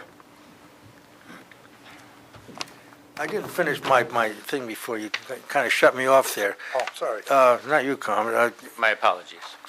You know, you kind of get a feeling of helplessness when you have a situation which is pretty nice, and then along comes an idea which is going to change the character of the neighborhood, and this will, because I've been there. This is a totally different kind of home in that spot. I mean, there might be others down the street, but I just feel that the town of Arundecoit and those of us who are participating in government and so forth need to be very sensitive to these established residents of this town, people who have invested in it, not only money, but their years of living there. And I have a real problem with the feeling of helplessness that there's nothing they can do. They're going to just have to put up with it and hope for the best. And I'm hearing that kind of too often. And I don't want our town of Arundecoit to become anybody's doormat, so to speak. This is a great town. And every aspect, every area of it, every neighborhood is unique. And I think it's unfortunate when long-established residents, yeah, you can see that. Long-established residents feel helpless to do anything about these things. So I'm not sure how my vote's going to be on this. I'm not sure how the motion's going to read. But I just want you to know up front that I don't like that feeling of helplessness by people who've lived in this town for years and years and years and have no recourse. It's not right. That's my oration for tonight. I'd like to comment on that if I will. Yeah. I've lived in Arundecoit my entire life. I'm 48, almost 49 years old. I own a home 2 streets away. I've lived in Arundecoit, like I said, for 48 years. So I am sensitive to that area, and to the neighbors. And not to go toe-to-toe with Russ on this fact, but the fact that he brought up earlier, in selling her house right now with the eyesore that is the old house that he's taking apart, the value to her home, I would think would be substantially increased having the nicer home next to her. Now, if obviously if she plans on staying there for a long, long time, yes, it is unfortunate she's gonna lose some sunlight. But in the long run, as far as value goes, and if she is planning on selling the house in the next year or two, I think the value to increase her house is going to be substantial. She keeps a nice home. Her house is beautiful, but that one next to it is not. And that might have been a problem why she couldn't sell it the first time she tried. So with a nice new home next door, I think she'll realize more money when she does go to sell it. And I understand the loss of sunlight. I'm an advocate of sunlight, but I think in the long run, I think it'll be better for her, and I think she'll realize a rate of return at the investment next door. It'll just increase the neighborhood. And there's also a lot of 2-story developments. Yeah, there are a lot of other homes in that area that have popped up like that, similar styles. I think that we not too long ago approved the variance for the house at the end of the street, putting in the garage and a room top. It looked familiar when I was driving down the street. Yeah, on the right-hand side. On the right-hand side, on the east side, yeah. Yep. I believe there are 13 two-story homes on that street, to be honest with you. And across the street, kitty corner, there are 2 or 3 that have been built in, I'm going to say, recent years. There's a gray including one the that- one on the corner, that are very similar to what we're Right. looking to build. There's a gray one right across the street, as I Right. recall, yeah. Yes. Again, I think it'll help her overall value, again, and being sympathetic on the sunlight. I have a question on, you mentioned on the back of the house, something about a deck. Is there gonna be a deck on this house? We're hoping to put a small deck in the back, yes. You know, without that deck, you could have 30 feet on each side of that house, front and back, and really not need a variance, am I correct? House is 40 feet, 30 feet frontage, 30 feet in the back would be 100. And if you were sitting on that front porch, that cute little front porch, you would be tucked in between 2 homes and sitting in like a tunnel. And then we would be sitting in the dark alley on the front porch. Instead of looking at the nice view, why people buy down there, which is the lake view in the neighborhood.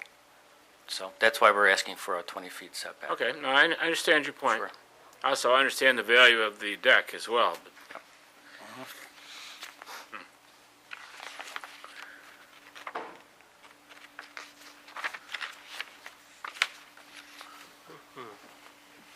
Any other questions? Well, I just want to make a comment. Now that you mentioned the fact that there is a porch, right? Yes, sir. The porch is a 1-story high porch, right? Yes. And the porch is how deep? Can't figure it out based on the drawing I here. don't actually know that off the top of my head. All right, let's see if I can figure it out here. 5 feet?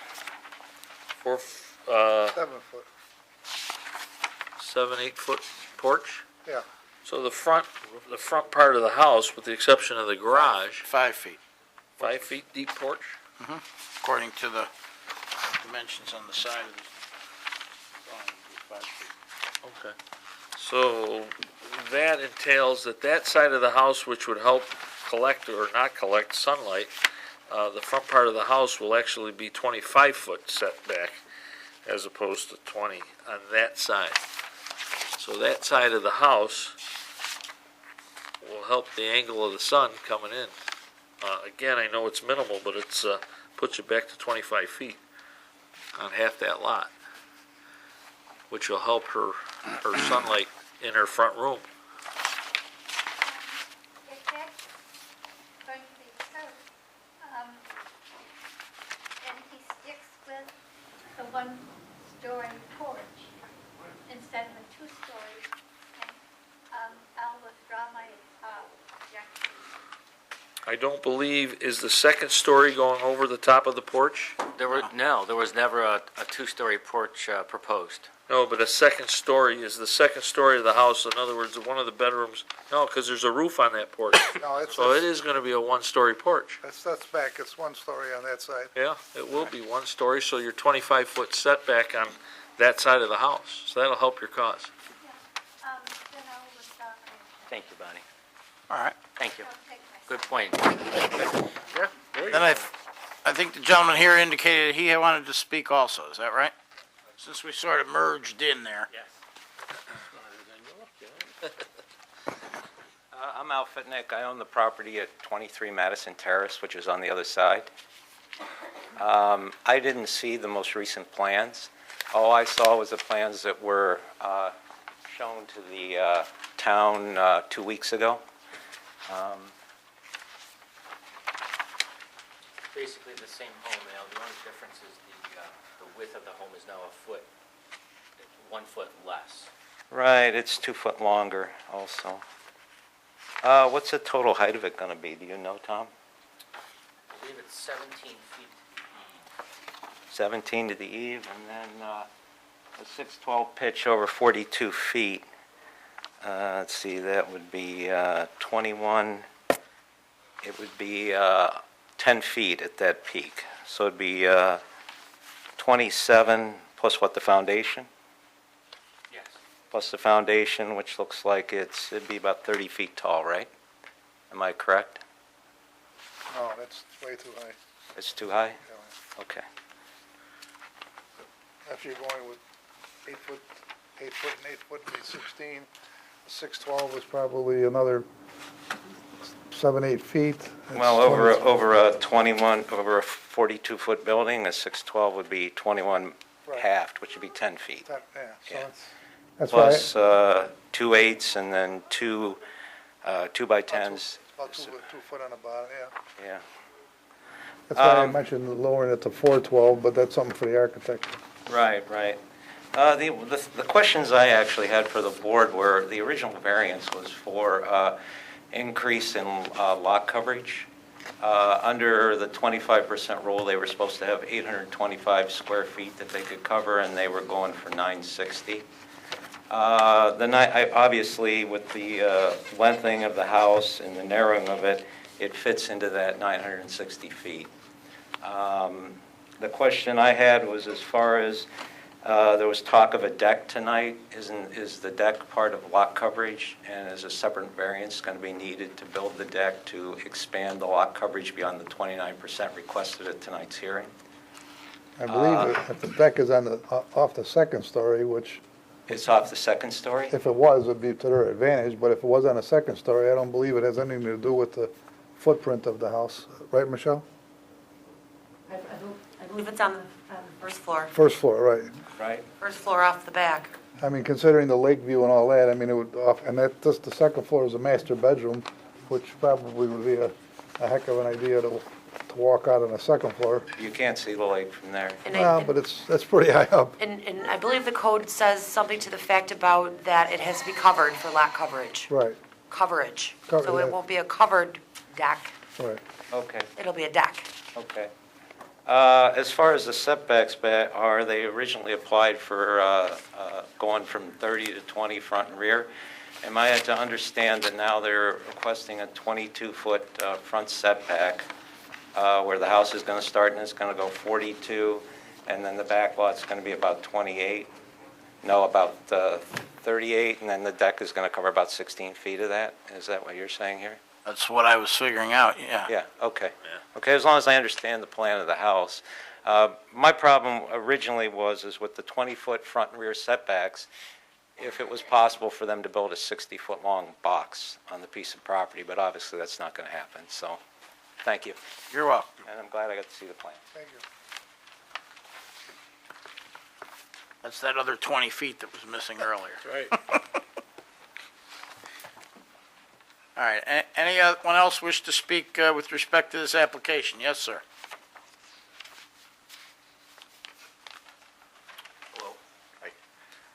Ed Gardner, I live at 76 Madison Terrace, which is the house you referred to earlier. With the new addition that we approved? Right. Okay. Looks nice, by the way. Well, thank you very much.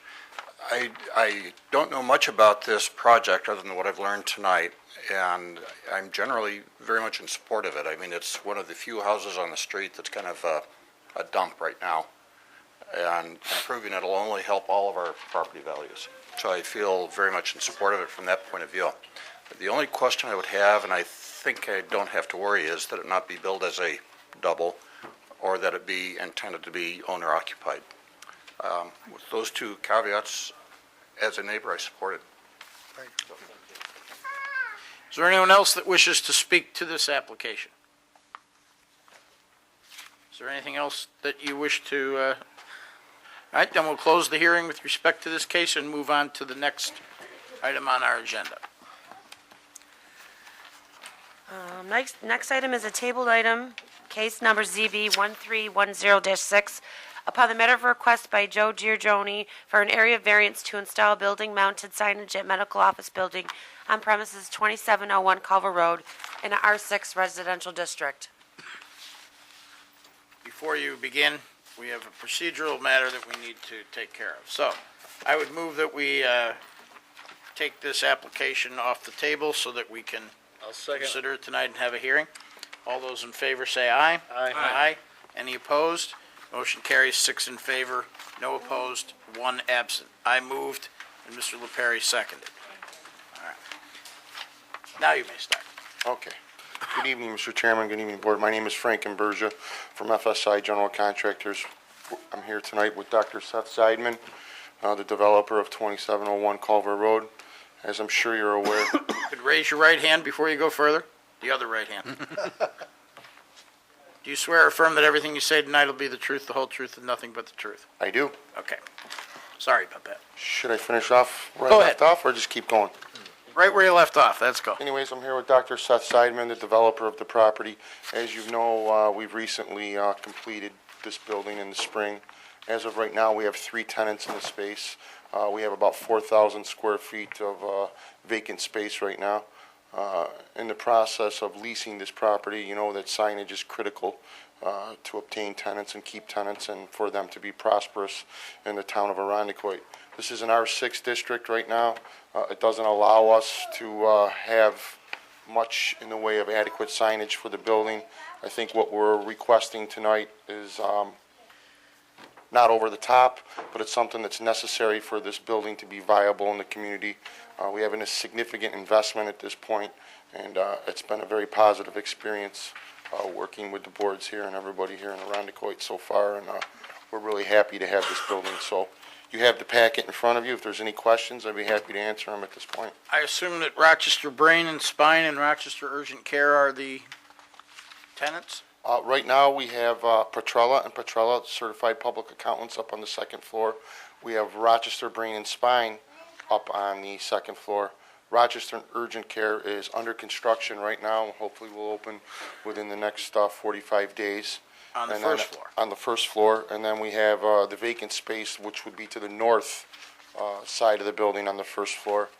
And we're not requesting any signage for that at this time right now. So the signage for urgent care and brain and spine is basically going to be visible from Correct. 104, right? Correct. So as you're approaching, particularly for urgent care, I would think that would be helpful in Yes, locating that yes. Absolutely. when you're not paying attention necessarily to. So far, you have no plans for freestanding sign? We do not at this point feel that this would probably be adequate. Also, keep in mind that we did give an easement to the, to Monroe County DOT due to the traffic volume and nature over there. So in the near future, the road could get widened. So right now, where the drainage ditches and everything that we haven't gone ahead and agreed to do that work. We're agreeing to do that work and participate in some of that work upon that being necessary. So to put a pylon sign or anything in there right now probably wouldn't be a good idea because that could change at any given time. And based upon our site plan location that the planning board so graciously already approved, I don't think that's probably going to be adequate. And we got a bunch of utilities running through there as well. So these signs are going to be illuminated, right? Correct. So you really wouldn't need a sign at the road because Correct. there's nothing that obstructs the view of the signs that'll be lit on the side of the building? That is correct. And the accountants don't need a sign? Accountant, he seems to be prosperous with business right now, so no, he doesn't. Well, he's always been at that spot, hasn't he? Yes. So I think as you rent more space, you'll be back for more signs, or? Well, I would say at this point, we really only have one space left to rent. And the variance is just to approve the signs on the building. The R6 zoning does not allow building signage at all. So that's why he's here for a variance. I believe per Larry, that would go back before the planning board for signage approval, but I will defer to the attorney. Yes. And I guess, so if signage on the building isn't allowed, the alternative would be signage freestanding, which I would think, from my really don't- perspective, I think the building signage would be much less intrusive and more effective than, I would say user-friendly as well. yeah. So we're only approving signage, not how On the many building. signs, not the sizes of the signs. That's all up to the planning board. Correct. Okay. Welcome back. Any other questions? Is there anyone here to speak in favor of this application? Is there anyone here to speak in opposition to this application? Is there anyone here that wishes to speak to this application? All right, and we'll close the hearing with respect to this case and move on to the next matter. Thank you. Next item is also a tabled item, case number ZB 1309-5.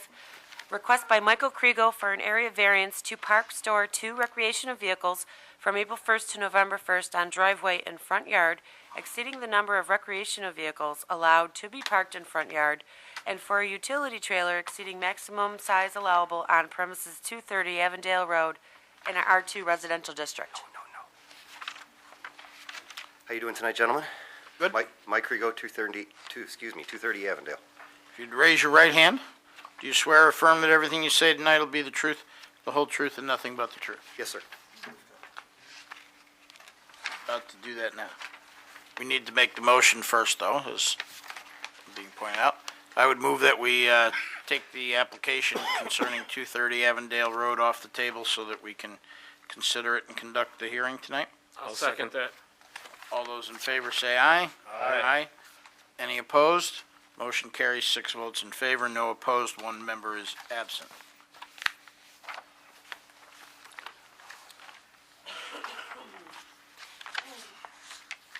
Okay.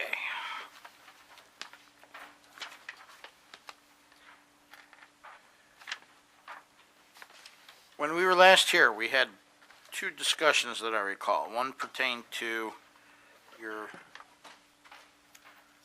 father, who owns the property, indicating that he was in favor of the application, and we did get that word. Yes, sir. And then the second one we had was a discussion over the nature of the trailer. Yes, sir. And the application, I believe, is for a recreational trailer, 2 recreational trailers on the property, right? It was actually going to get changed over the course of the past month. Between my father and myself, we had a few different trips over to Irondequoit, Okay. where we could try to get in touch with the deputy town attorney and see how things should be written up so that everybody was happy, because I know it was a little off when I left last time. We hadn't had an opportunity. I know everybody has a busy schedule. I obviously have 2 kids with me tonight. See that? We just haven't managed to meet up in the process of everybody's time. I know my father wanted to speak as well.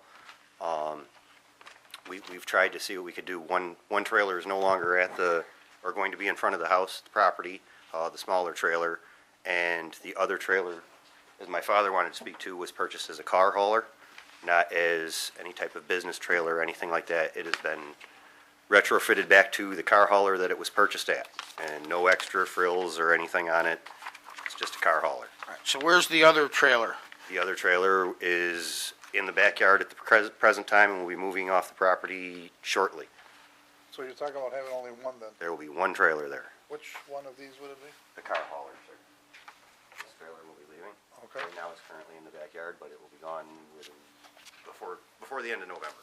Which trailer, the front one or the back one? He's pointing out the one in the rear will be the one staying there. Mr. Lippery, if I'm pronouncing that correctly, I believe would have an updated picture of the trailer that's in the driveway now. That would be the trailer that I'm referring to. I saw him drive by a couple weeks ago or a week ago and take a picture, I believe. No, it wasn't you? Not me. Thought it was you. That's all right. Hey, people make mistakes, right? I was there yesterday. All right, well, then you saw the trailer in the driveway. That would be the one. That's the one that you want to keep, right? Yes, sir. All right. All the extra stuff has come down off the sides. It is back to a car hauler, and that is all it is a car hauler. Trailer is this one? He's saying the one closest to the garage, I believe. Tell you in a second. That trailer will be leaving, sir. That's the one. That's the one that's in the backyard right now, and will be gone by the end of the month. Okay.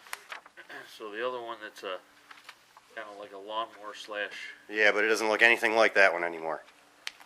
The back gate's down off of it, the side gate's down off of it, the tool rack that I had on the side of it is gone. It is back to the car hauler that I purchased originally. Thank you. Sir, please stop touching the microphone. Thank you very much. You're being a very good boy.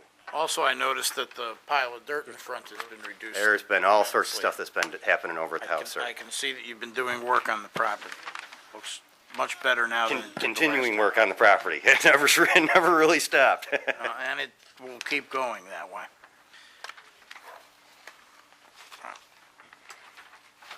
So the request now is to store the one trailer in the driveway in front of the garage.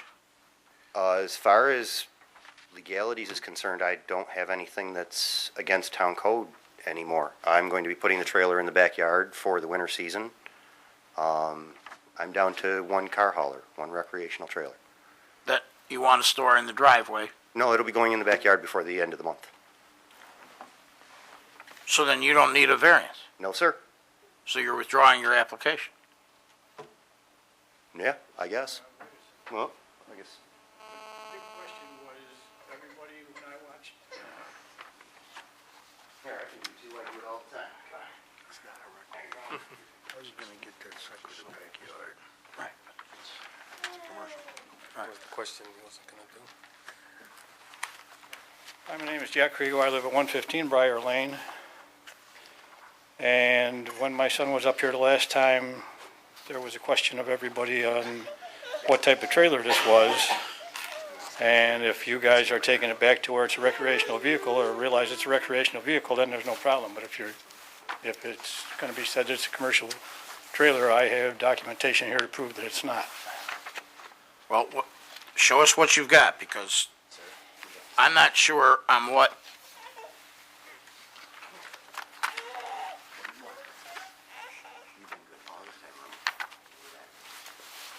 I have 6 copies. You can send them over if you want. Oh,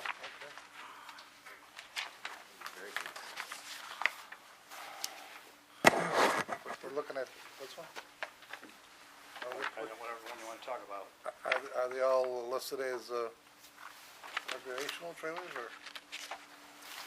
Well, the first thing's got an ad for a car hauler on the very first page. On the second page, you see under Silverhawk, it says race trailers, and you see the size of those, and they even go bigger. On the next page, it shows car haulers.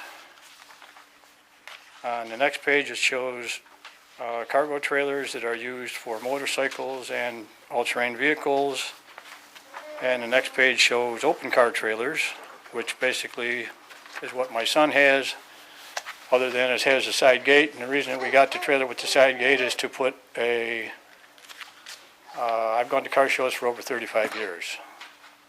We put a golf cart up on there and a scooter so that you don't have to take the car off.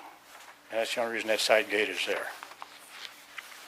But in any case, most of the time it's gonna be in the backyard? Is that what he's? Well, if he wanted to do a variance to keep it out front, that's up to him, but otherwise we were just gonna put it in the backyard. That's what I do with mine. November 1st, I put them in the back. The only reason that mine aren't moved is because the ground's soaked. I just had the backyard put in, I'm gonna tear the backyard up. But the other thing that I brought, if there's still a question on car things, is this is one of the national car shows that I go to, Carlisle, down in Pennsylvania. And the last 2 pages show an ad from these magazines where it has Trailex, which does aluminum trailers, and then Trailer World and Trailex on the next page, and the car haulers. Do you know what the dimensions of the trailer are? That trailer, I believe, is 18 feet. So, I think it came up to where it may be 16 feet, it's not more than 18. all right, because the code defines the open or enclosed trailer not to exceed 6 feet wide by 12 feet long. Well, So if it's Greg- 16 or 18, it would be, I believe how Greg's- wide is it? I think it's 102 inches, so a little over 8. So the variance that you would need, Well, that's what the you're other. applying for would be for the 8 by, whatever the dimensions are of it, 8 by 16, as opposed to 6 by 12. Well, that's the other question that I have, is Greg Smith, I saw him on TV. Who? I think it's Greg Smith, the building inspector, or He's the code enforcement. code enforcement, okay.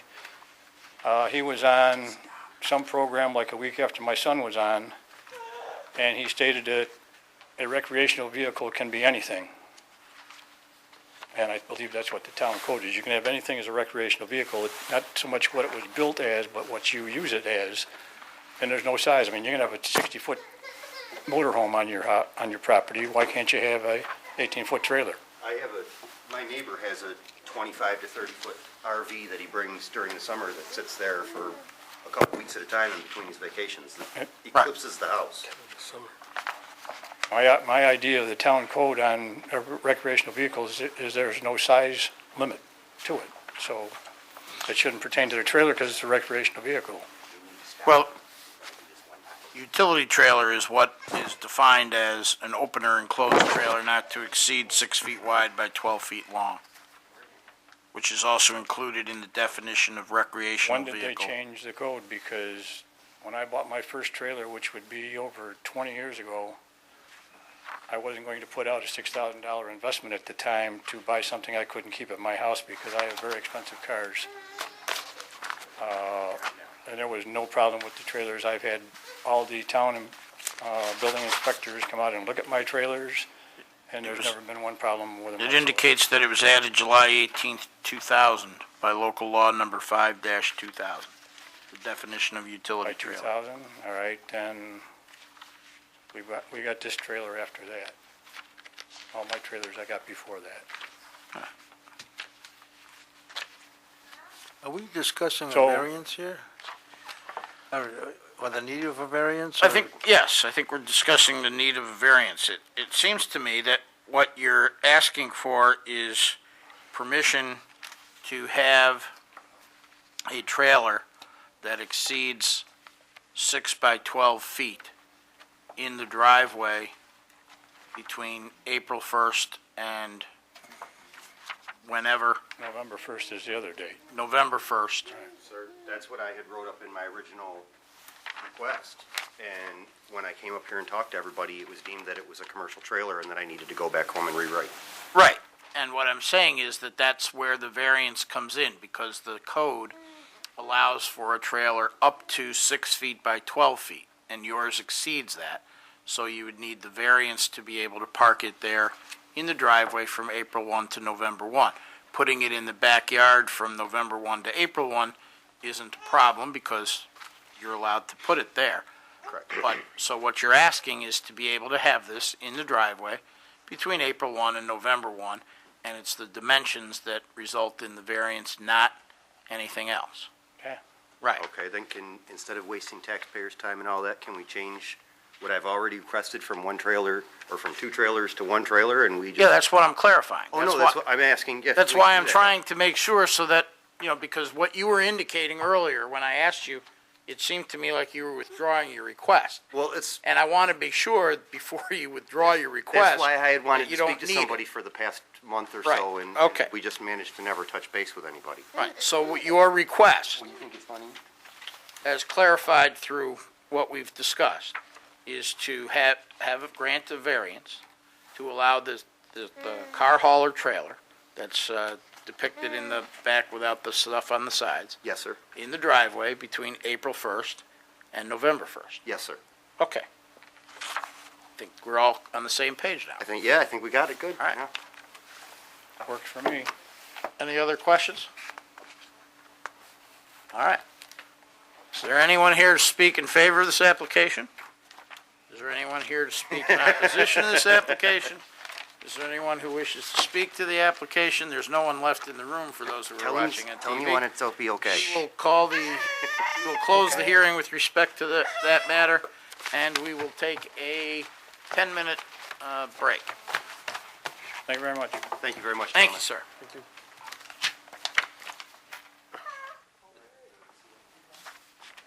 You're going out of town. You're out.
Okay, we are all back. We have two applicants that are remaining, 1720 Portland Avenue and 230 Avondale Road, so we will take those two first, and then we'll go back to the top of the agenda and take the 203 Dewberry Drive application and go through the rest of the agenda after that. With respect to, oops, gotta get these other sheets in order.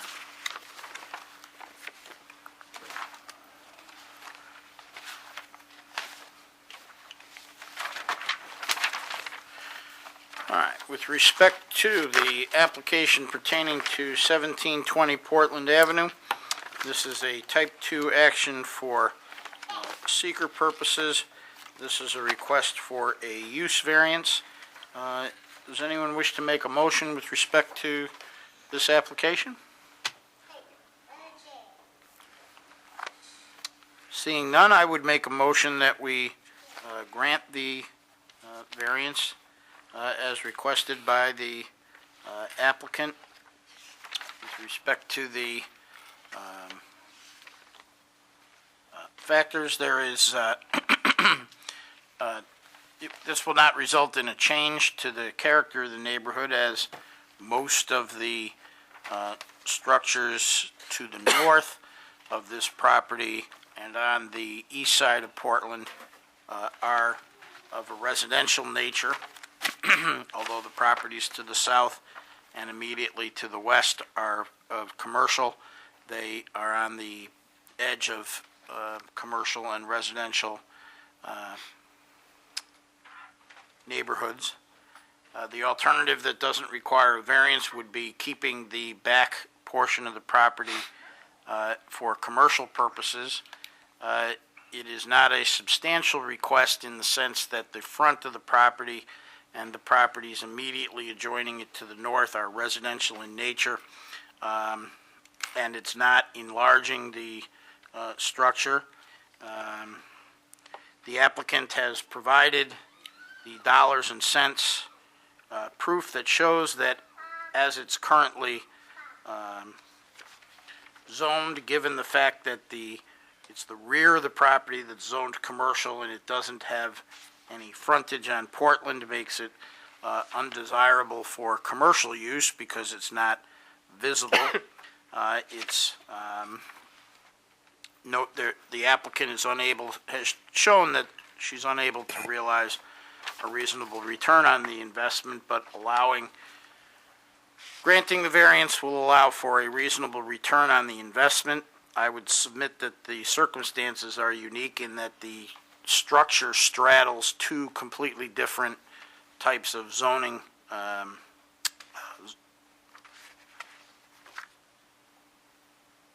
classifications. It will not result in any significant change in the character of the neighborhood, and it's not self-created because it's created by the uniqueness of the fact that it straddles those two zones. Is there a second? I'll second. Any discussion? Well, yes, Mr. Chairman, I understand exactly what the motion says, but I have a couple of reservations about it, and I think one of the things that kind of concerns me is that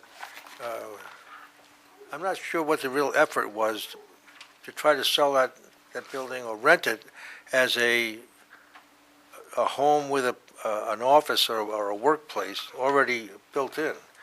As I think about how many people there are that have home occupations or would like to, I mean, it might be the kind of thing that should be ideal, that to grant this variance to two-family rental property this quickly, I just question the wisdom of that, because I mean, we do have some rental properties in the area, but from that standpoint, it probably wouldn't change the character a whole lot, but it could. And I think it was built and was set up for a home and business type of situation. I don't know. I think in my personal opinion, I think it should be given more time for that. I happen to agree with Russ. I can make a comment. I mean, I know Russ has a good comment, and there's a lot of doubles on Portland Avenue, but I'd rather see a double house rather than in and out parking of cars that would turn it into another business like we're talking about. I mean, it's a lot easier, I would think, to have a two-family with one or two or maybe three cars rather than have somebody coming in and out all day long on busy Portland Avenue as it is. It's bad enough that house is right next door to the bakery, and it's, I know, my office is on the corner of Portland Avenue, and that bakery gets all kinds of traffic, and I think, in my opinion, if it was a choice between trying to sell it as as a business and an apartment, it'd probably be, maybe it would be easier, but I think I'd rather see something with just two or three cars with two families in it. But that's my opinion. Also, my recollection is that although the applicant only purchased the property this year, it sat vacant and unsold for, I believe, 2 to 3 years, according to the information. So, I mean, I think the fact that it sits unsold is in some respects an indication that as it is, it's not saleable. I don't know that it's an ideal office space or workspace, but then again, I don't think it's an ideal living space either. As far as, I think you'd be better off renting it as two business offices. It is a perfect situation for a rezoning, if I ever seen one. I mean, that street is almost turned into commercial, especially from that corner down to. At least that end of it, streets. yes. I mean, directly across the street between the funeral parlor, I know there's a definite three-family that we approved way back, almost right across. The two next to the house are definitely going to be probably either before this board or the planning board or something, because they got gigantic signs, which the companies representing those houses are commercial realtors, not residential ones. But Well, that's why I kind of agree with Russ, is in the event those other two houses get sold as a package and it's made commercial, and I'm not sure if they're zoned commercial or they're zoned, at this point, residential. I think the front part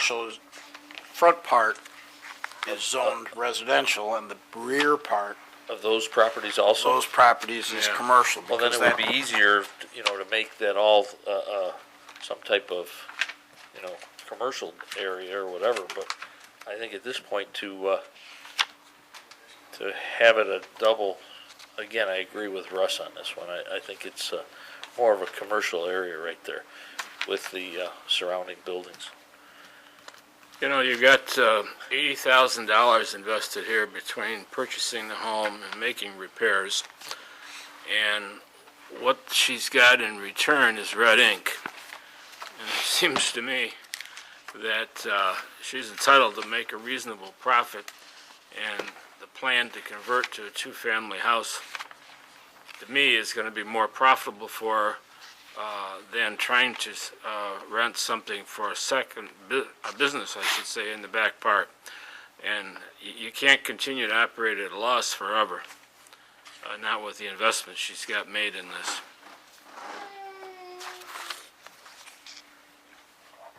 Any other discussion?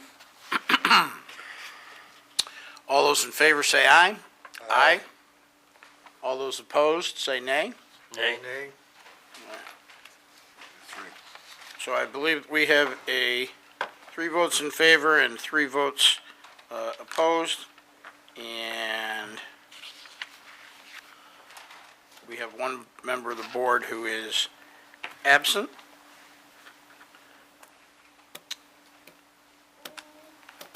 So the motion does not carry. That means we bring it up again next month with the full board. So I would move to adjourn the application to the December meeting, when hopefully we have a full complement of board members. Is there a second for that motion? I'll second that. All right. All those in favor, say aye. Aye. Aye. All those opposed? Any abstentions? So by a vote of 6 in favor, no abstentions, no opposed, and 1 member absent, the matter is tabled for consideration by the full board. In the event, in the meantime, she rents the back half as commercial, we don't need to do this. So I wish her all the luck in the world.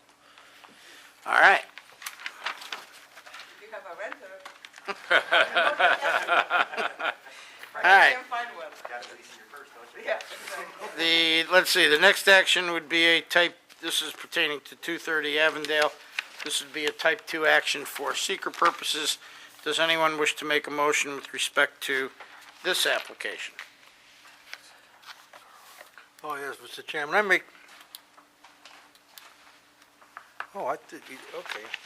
I make a motion that we approve the application for the summer, the dates of April 1st to November 1st, that he can keep that one trailer in his driveway. We call it a recreational trailer.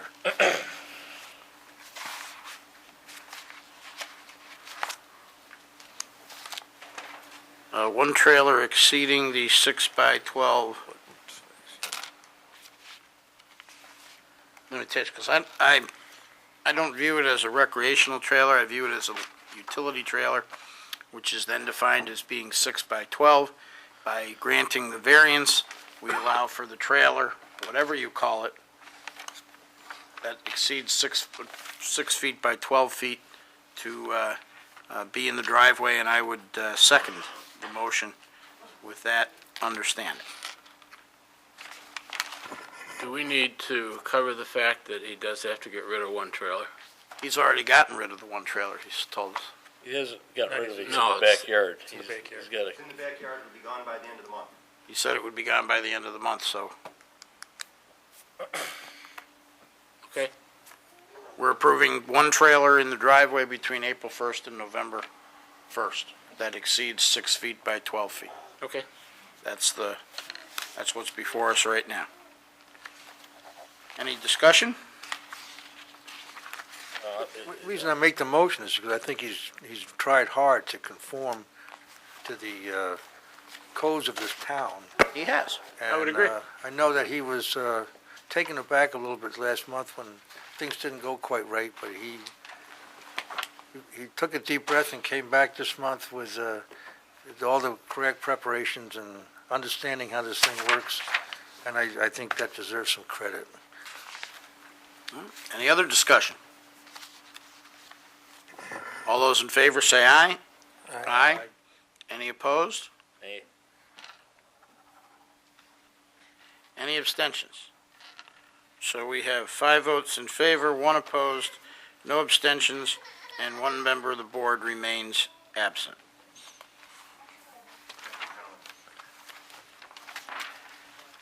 The next application is with respect to 203 Dewberry Drive. This is a type 2 action for seeker purposes. Does anyone wish to make a motion with respect to this application?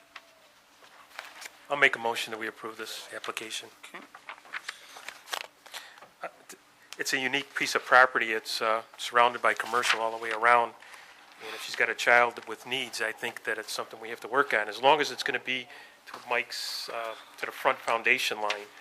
And from that point of view, unfortunately, she didn't give us any drawing as to what type of fence she's going to be putting up. I mean, I don't know if that's something we can work on or not. I don't think it's going to really change the character of the neighborhood for where she is. Alternatives would be to just have a smaller area if we went to the back foundation line for where she lives, but she's got no privacy from businesses on either side. I don't think it's going to have any environmental effects on the neighborhood, and it is a self-created issue, but I think it's not by choice. I think I'd like to add maybe what Mike LaPerry was saying about stepping it back, right? Yeah. Yes, stepping it back to 10 the, feet, how many feet are we putting? I'm not sure I of think the, it was but the I front would, foundation line. the front foundation of the main building, or the,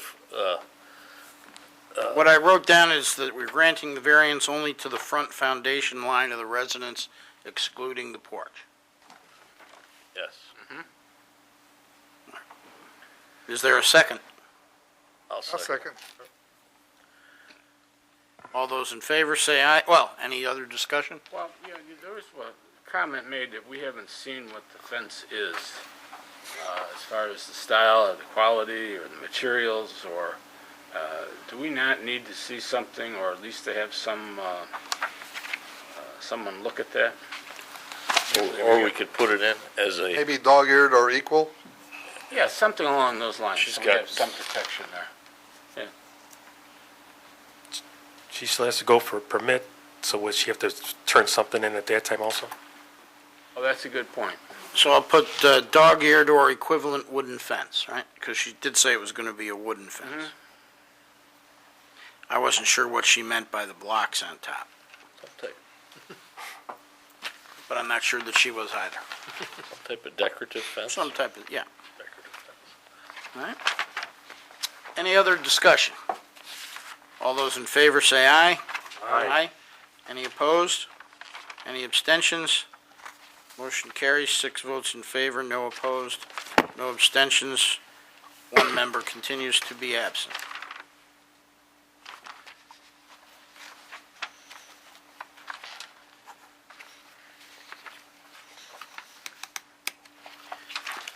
Next item is the application pertaining to 376 Brookview Drive. This is a type 2 action for seeker purposes. Does anyone wish to make a motion with respect to this application? I'll make a motion, based on this being approved one other time, for the request that he be allowed to take the driveway to the, west, to the lot line,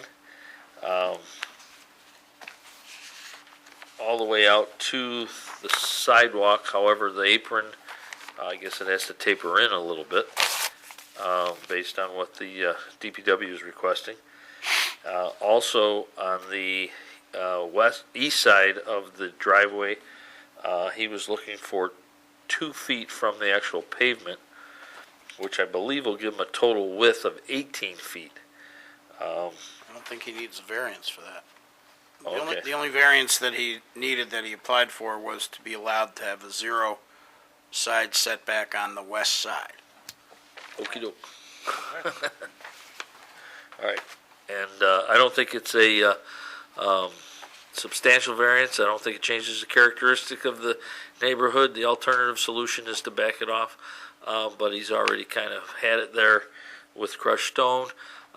There were no neighbors that had any issues with it.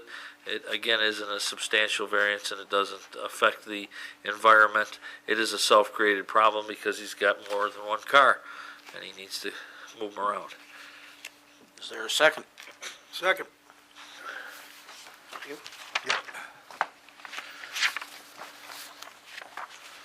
I have no recollection of this coming in front of us several years ago, and looking at it tonight, I might not have concluded the same thing, but since in January of 2009, I concluded that this was satisfied, I can't come up with a reason to change my mind, even though I don't remember why I would have done it then. I was going to ask you how I voted last time. We all voted in favor of it. Oh, that's right, you did say It was a unanimous decision. There was one vacancy on the board. So we obviously felt at the time that the criteria were met, and I think there's a lot to be said for that, even if I don't remember it. Do we have to put anything in there that it has to be paved by a certain date or anything? Because It said. that was not- the first time was the question. Right. I put in not to include apron, and I'll also add to be paved no later than July 31st. Does that sound reasonable? Sure.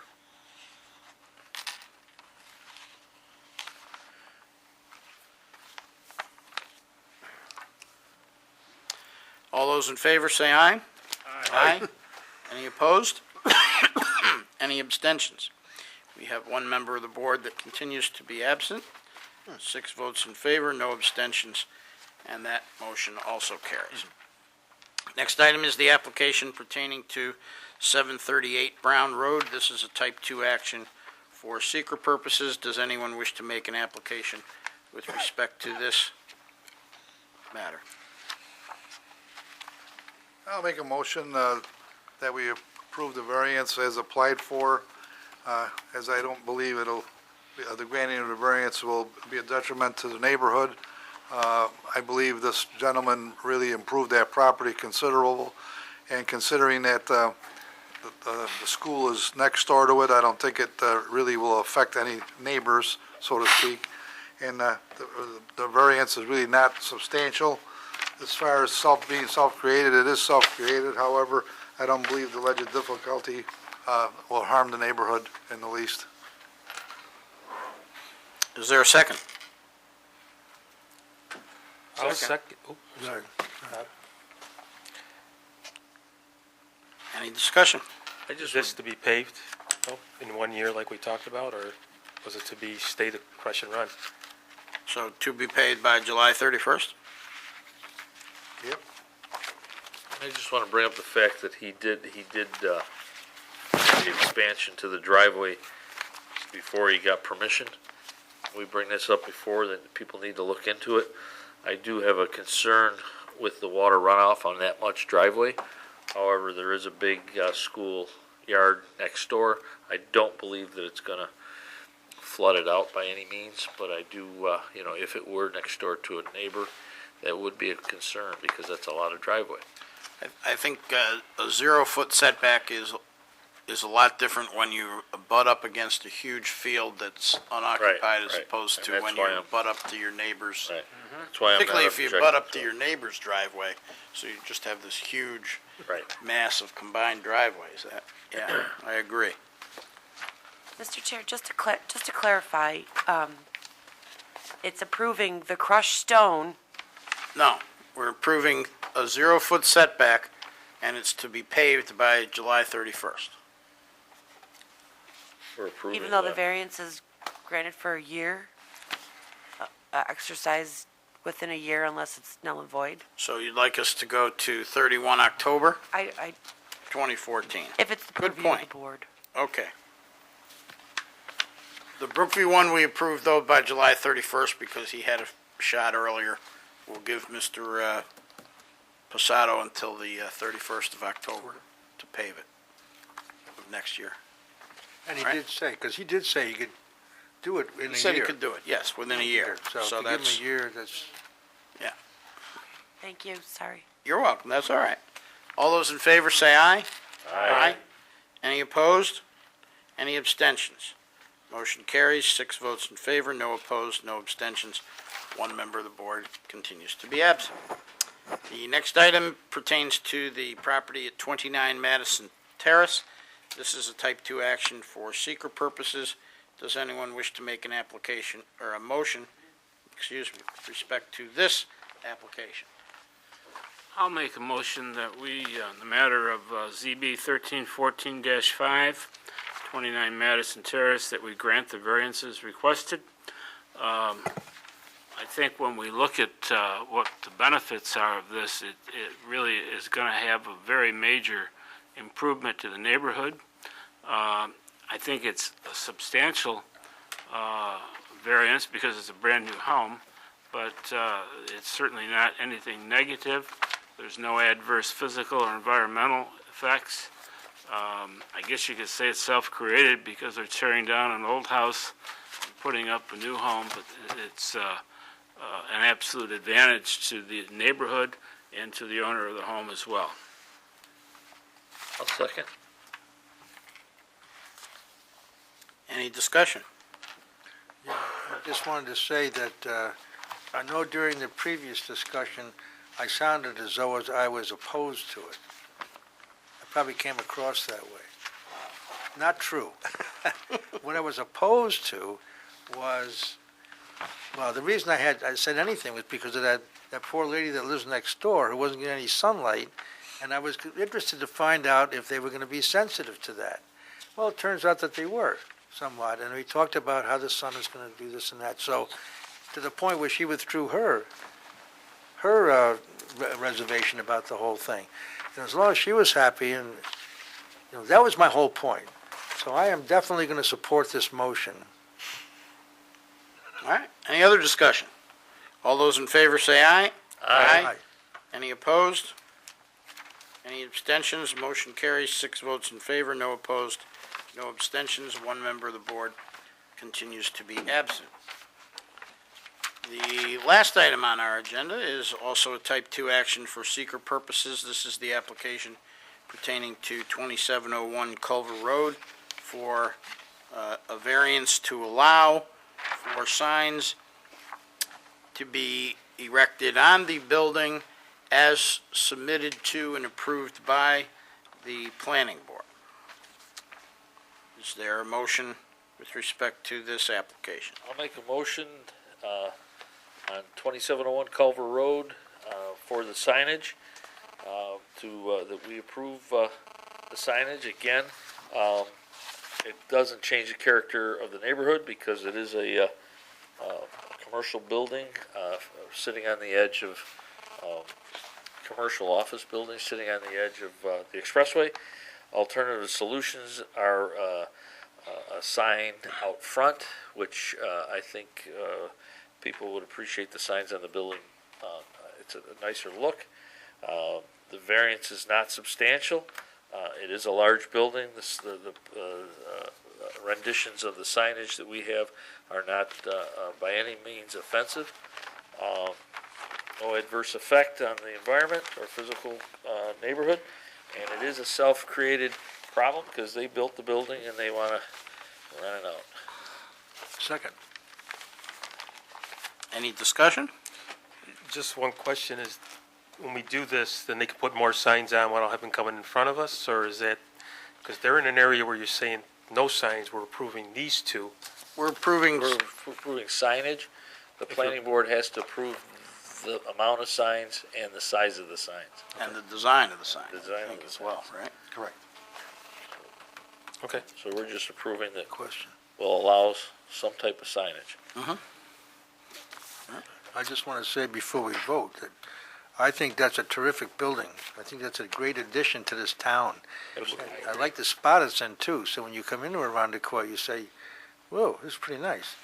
And we can use more of that kind of thing. I've been very impressed as I've watched it get built, too. Yeah, wide open too, so you can see the whole building. Any other discussion? All those in favor say aye. Aye. Any opposed? Any abstentions? Motion carries, 6 votes in favor, no opposed, no abstentions. 1 member of the board remains absent. And I believe that concludes our agenda for this evening, so we are adjourned.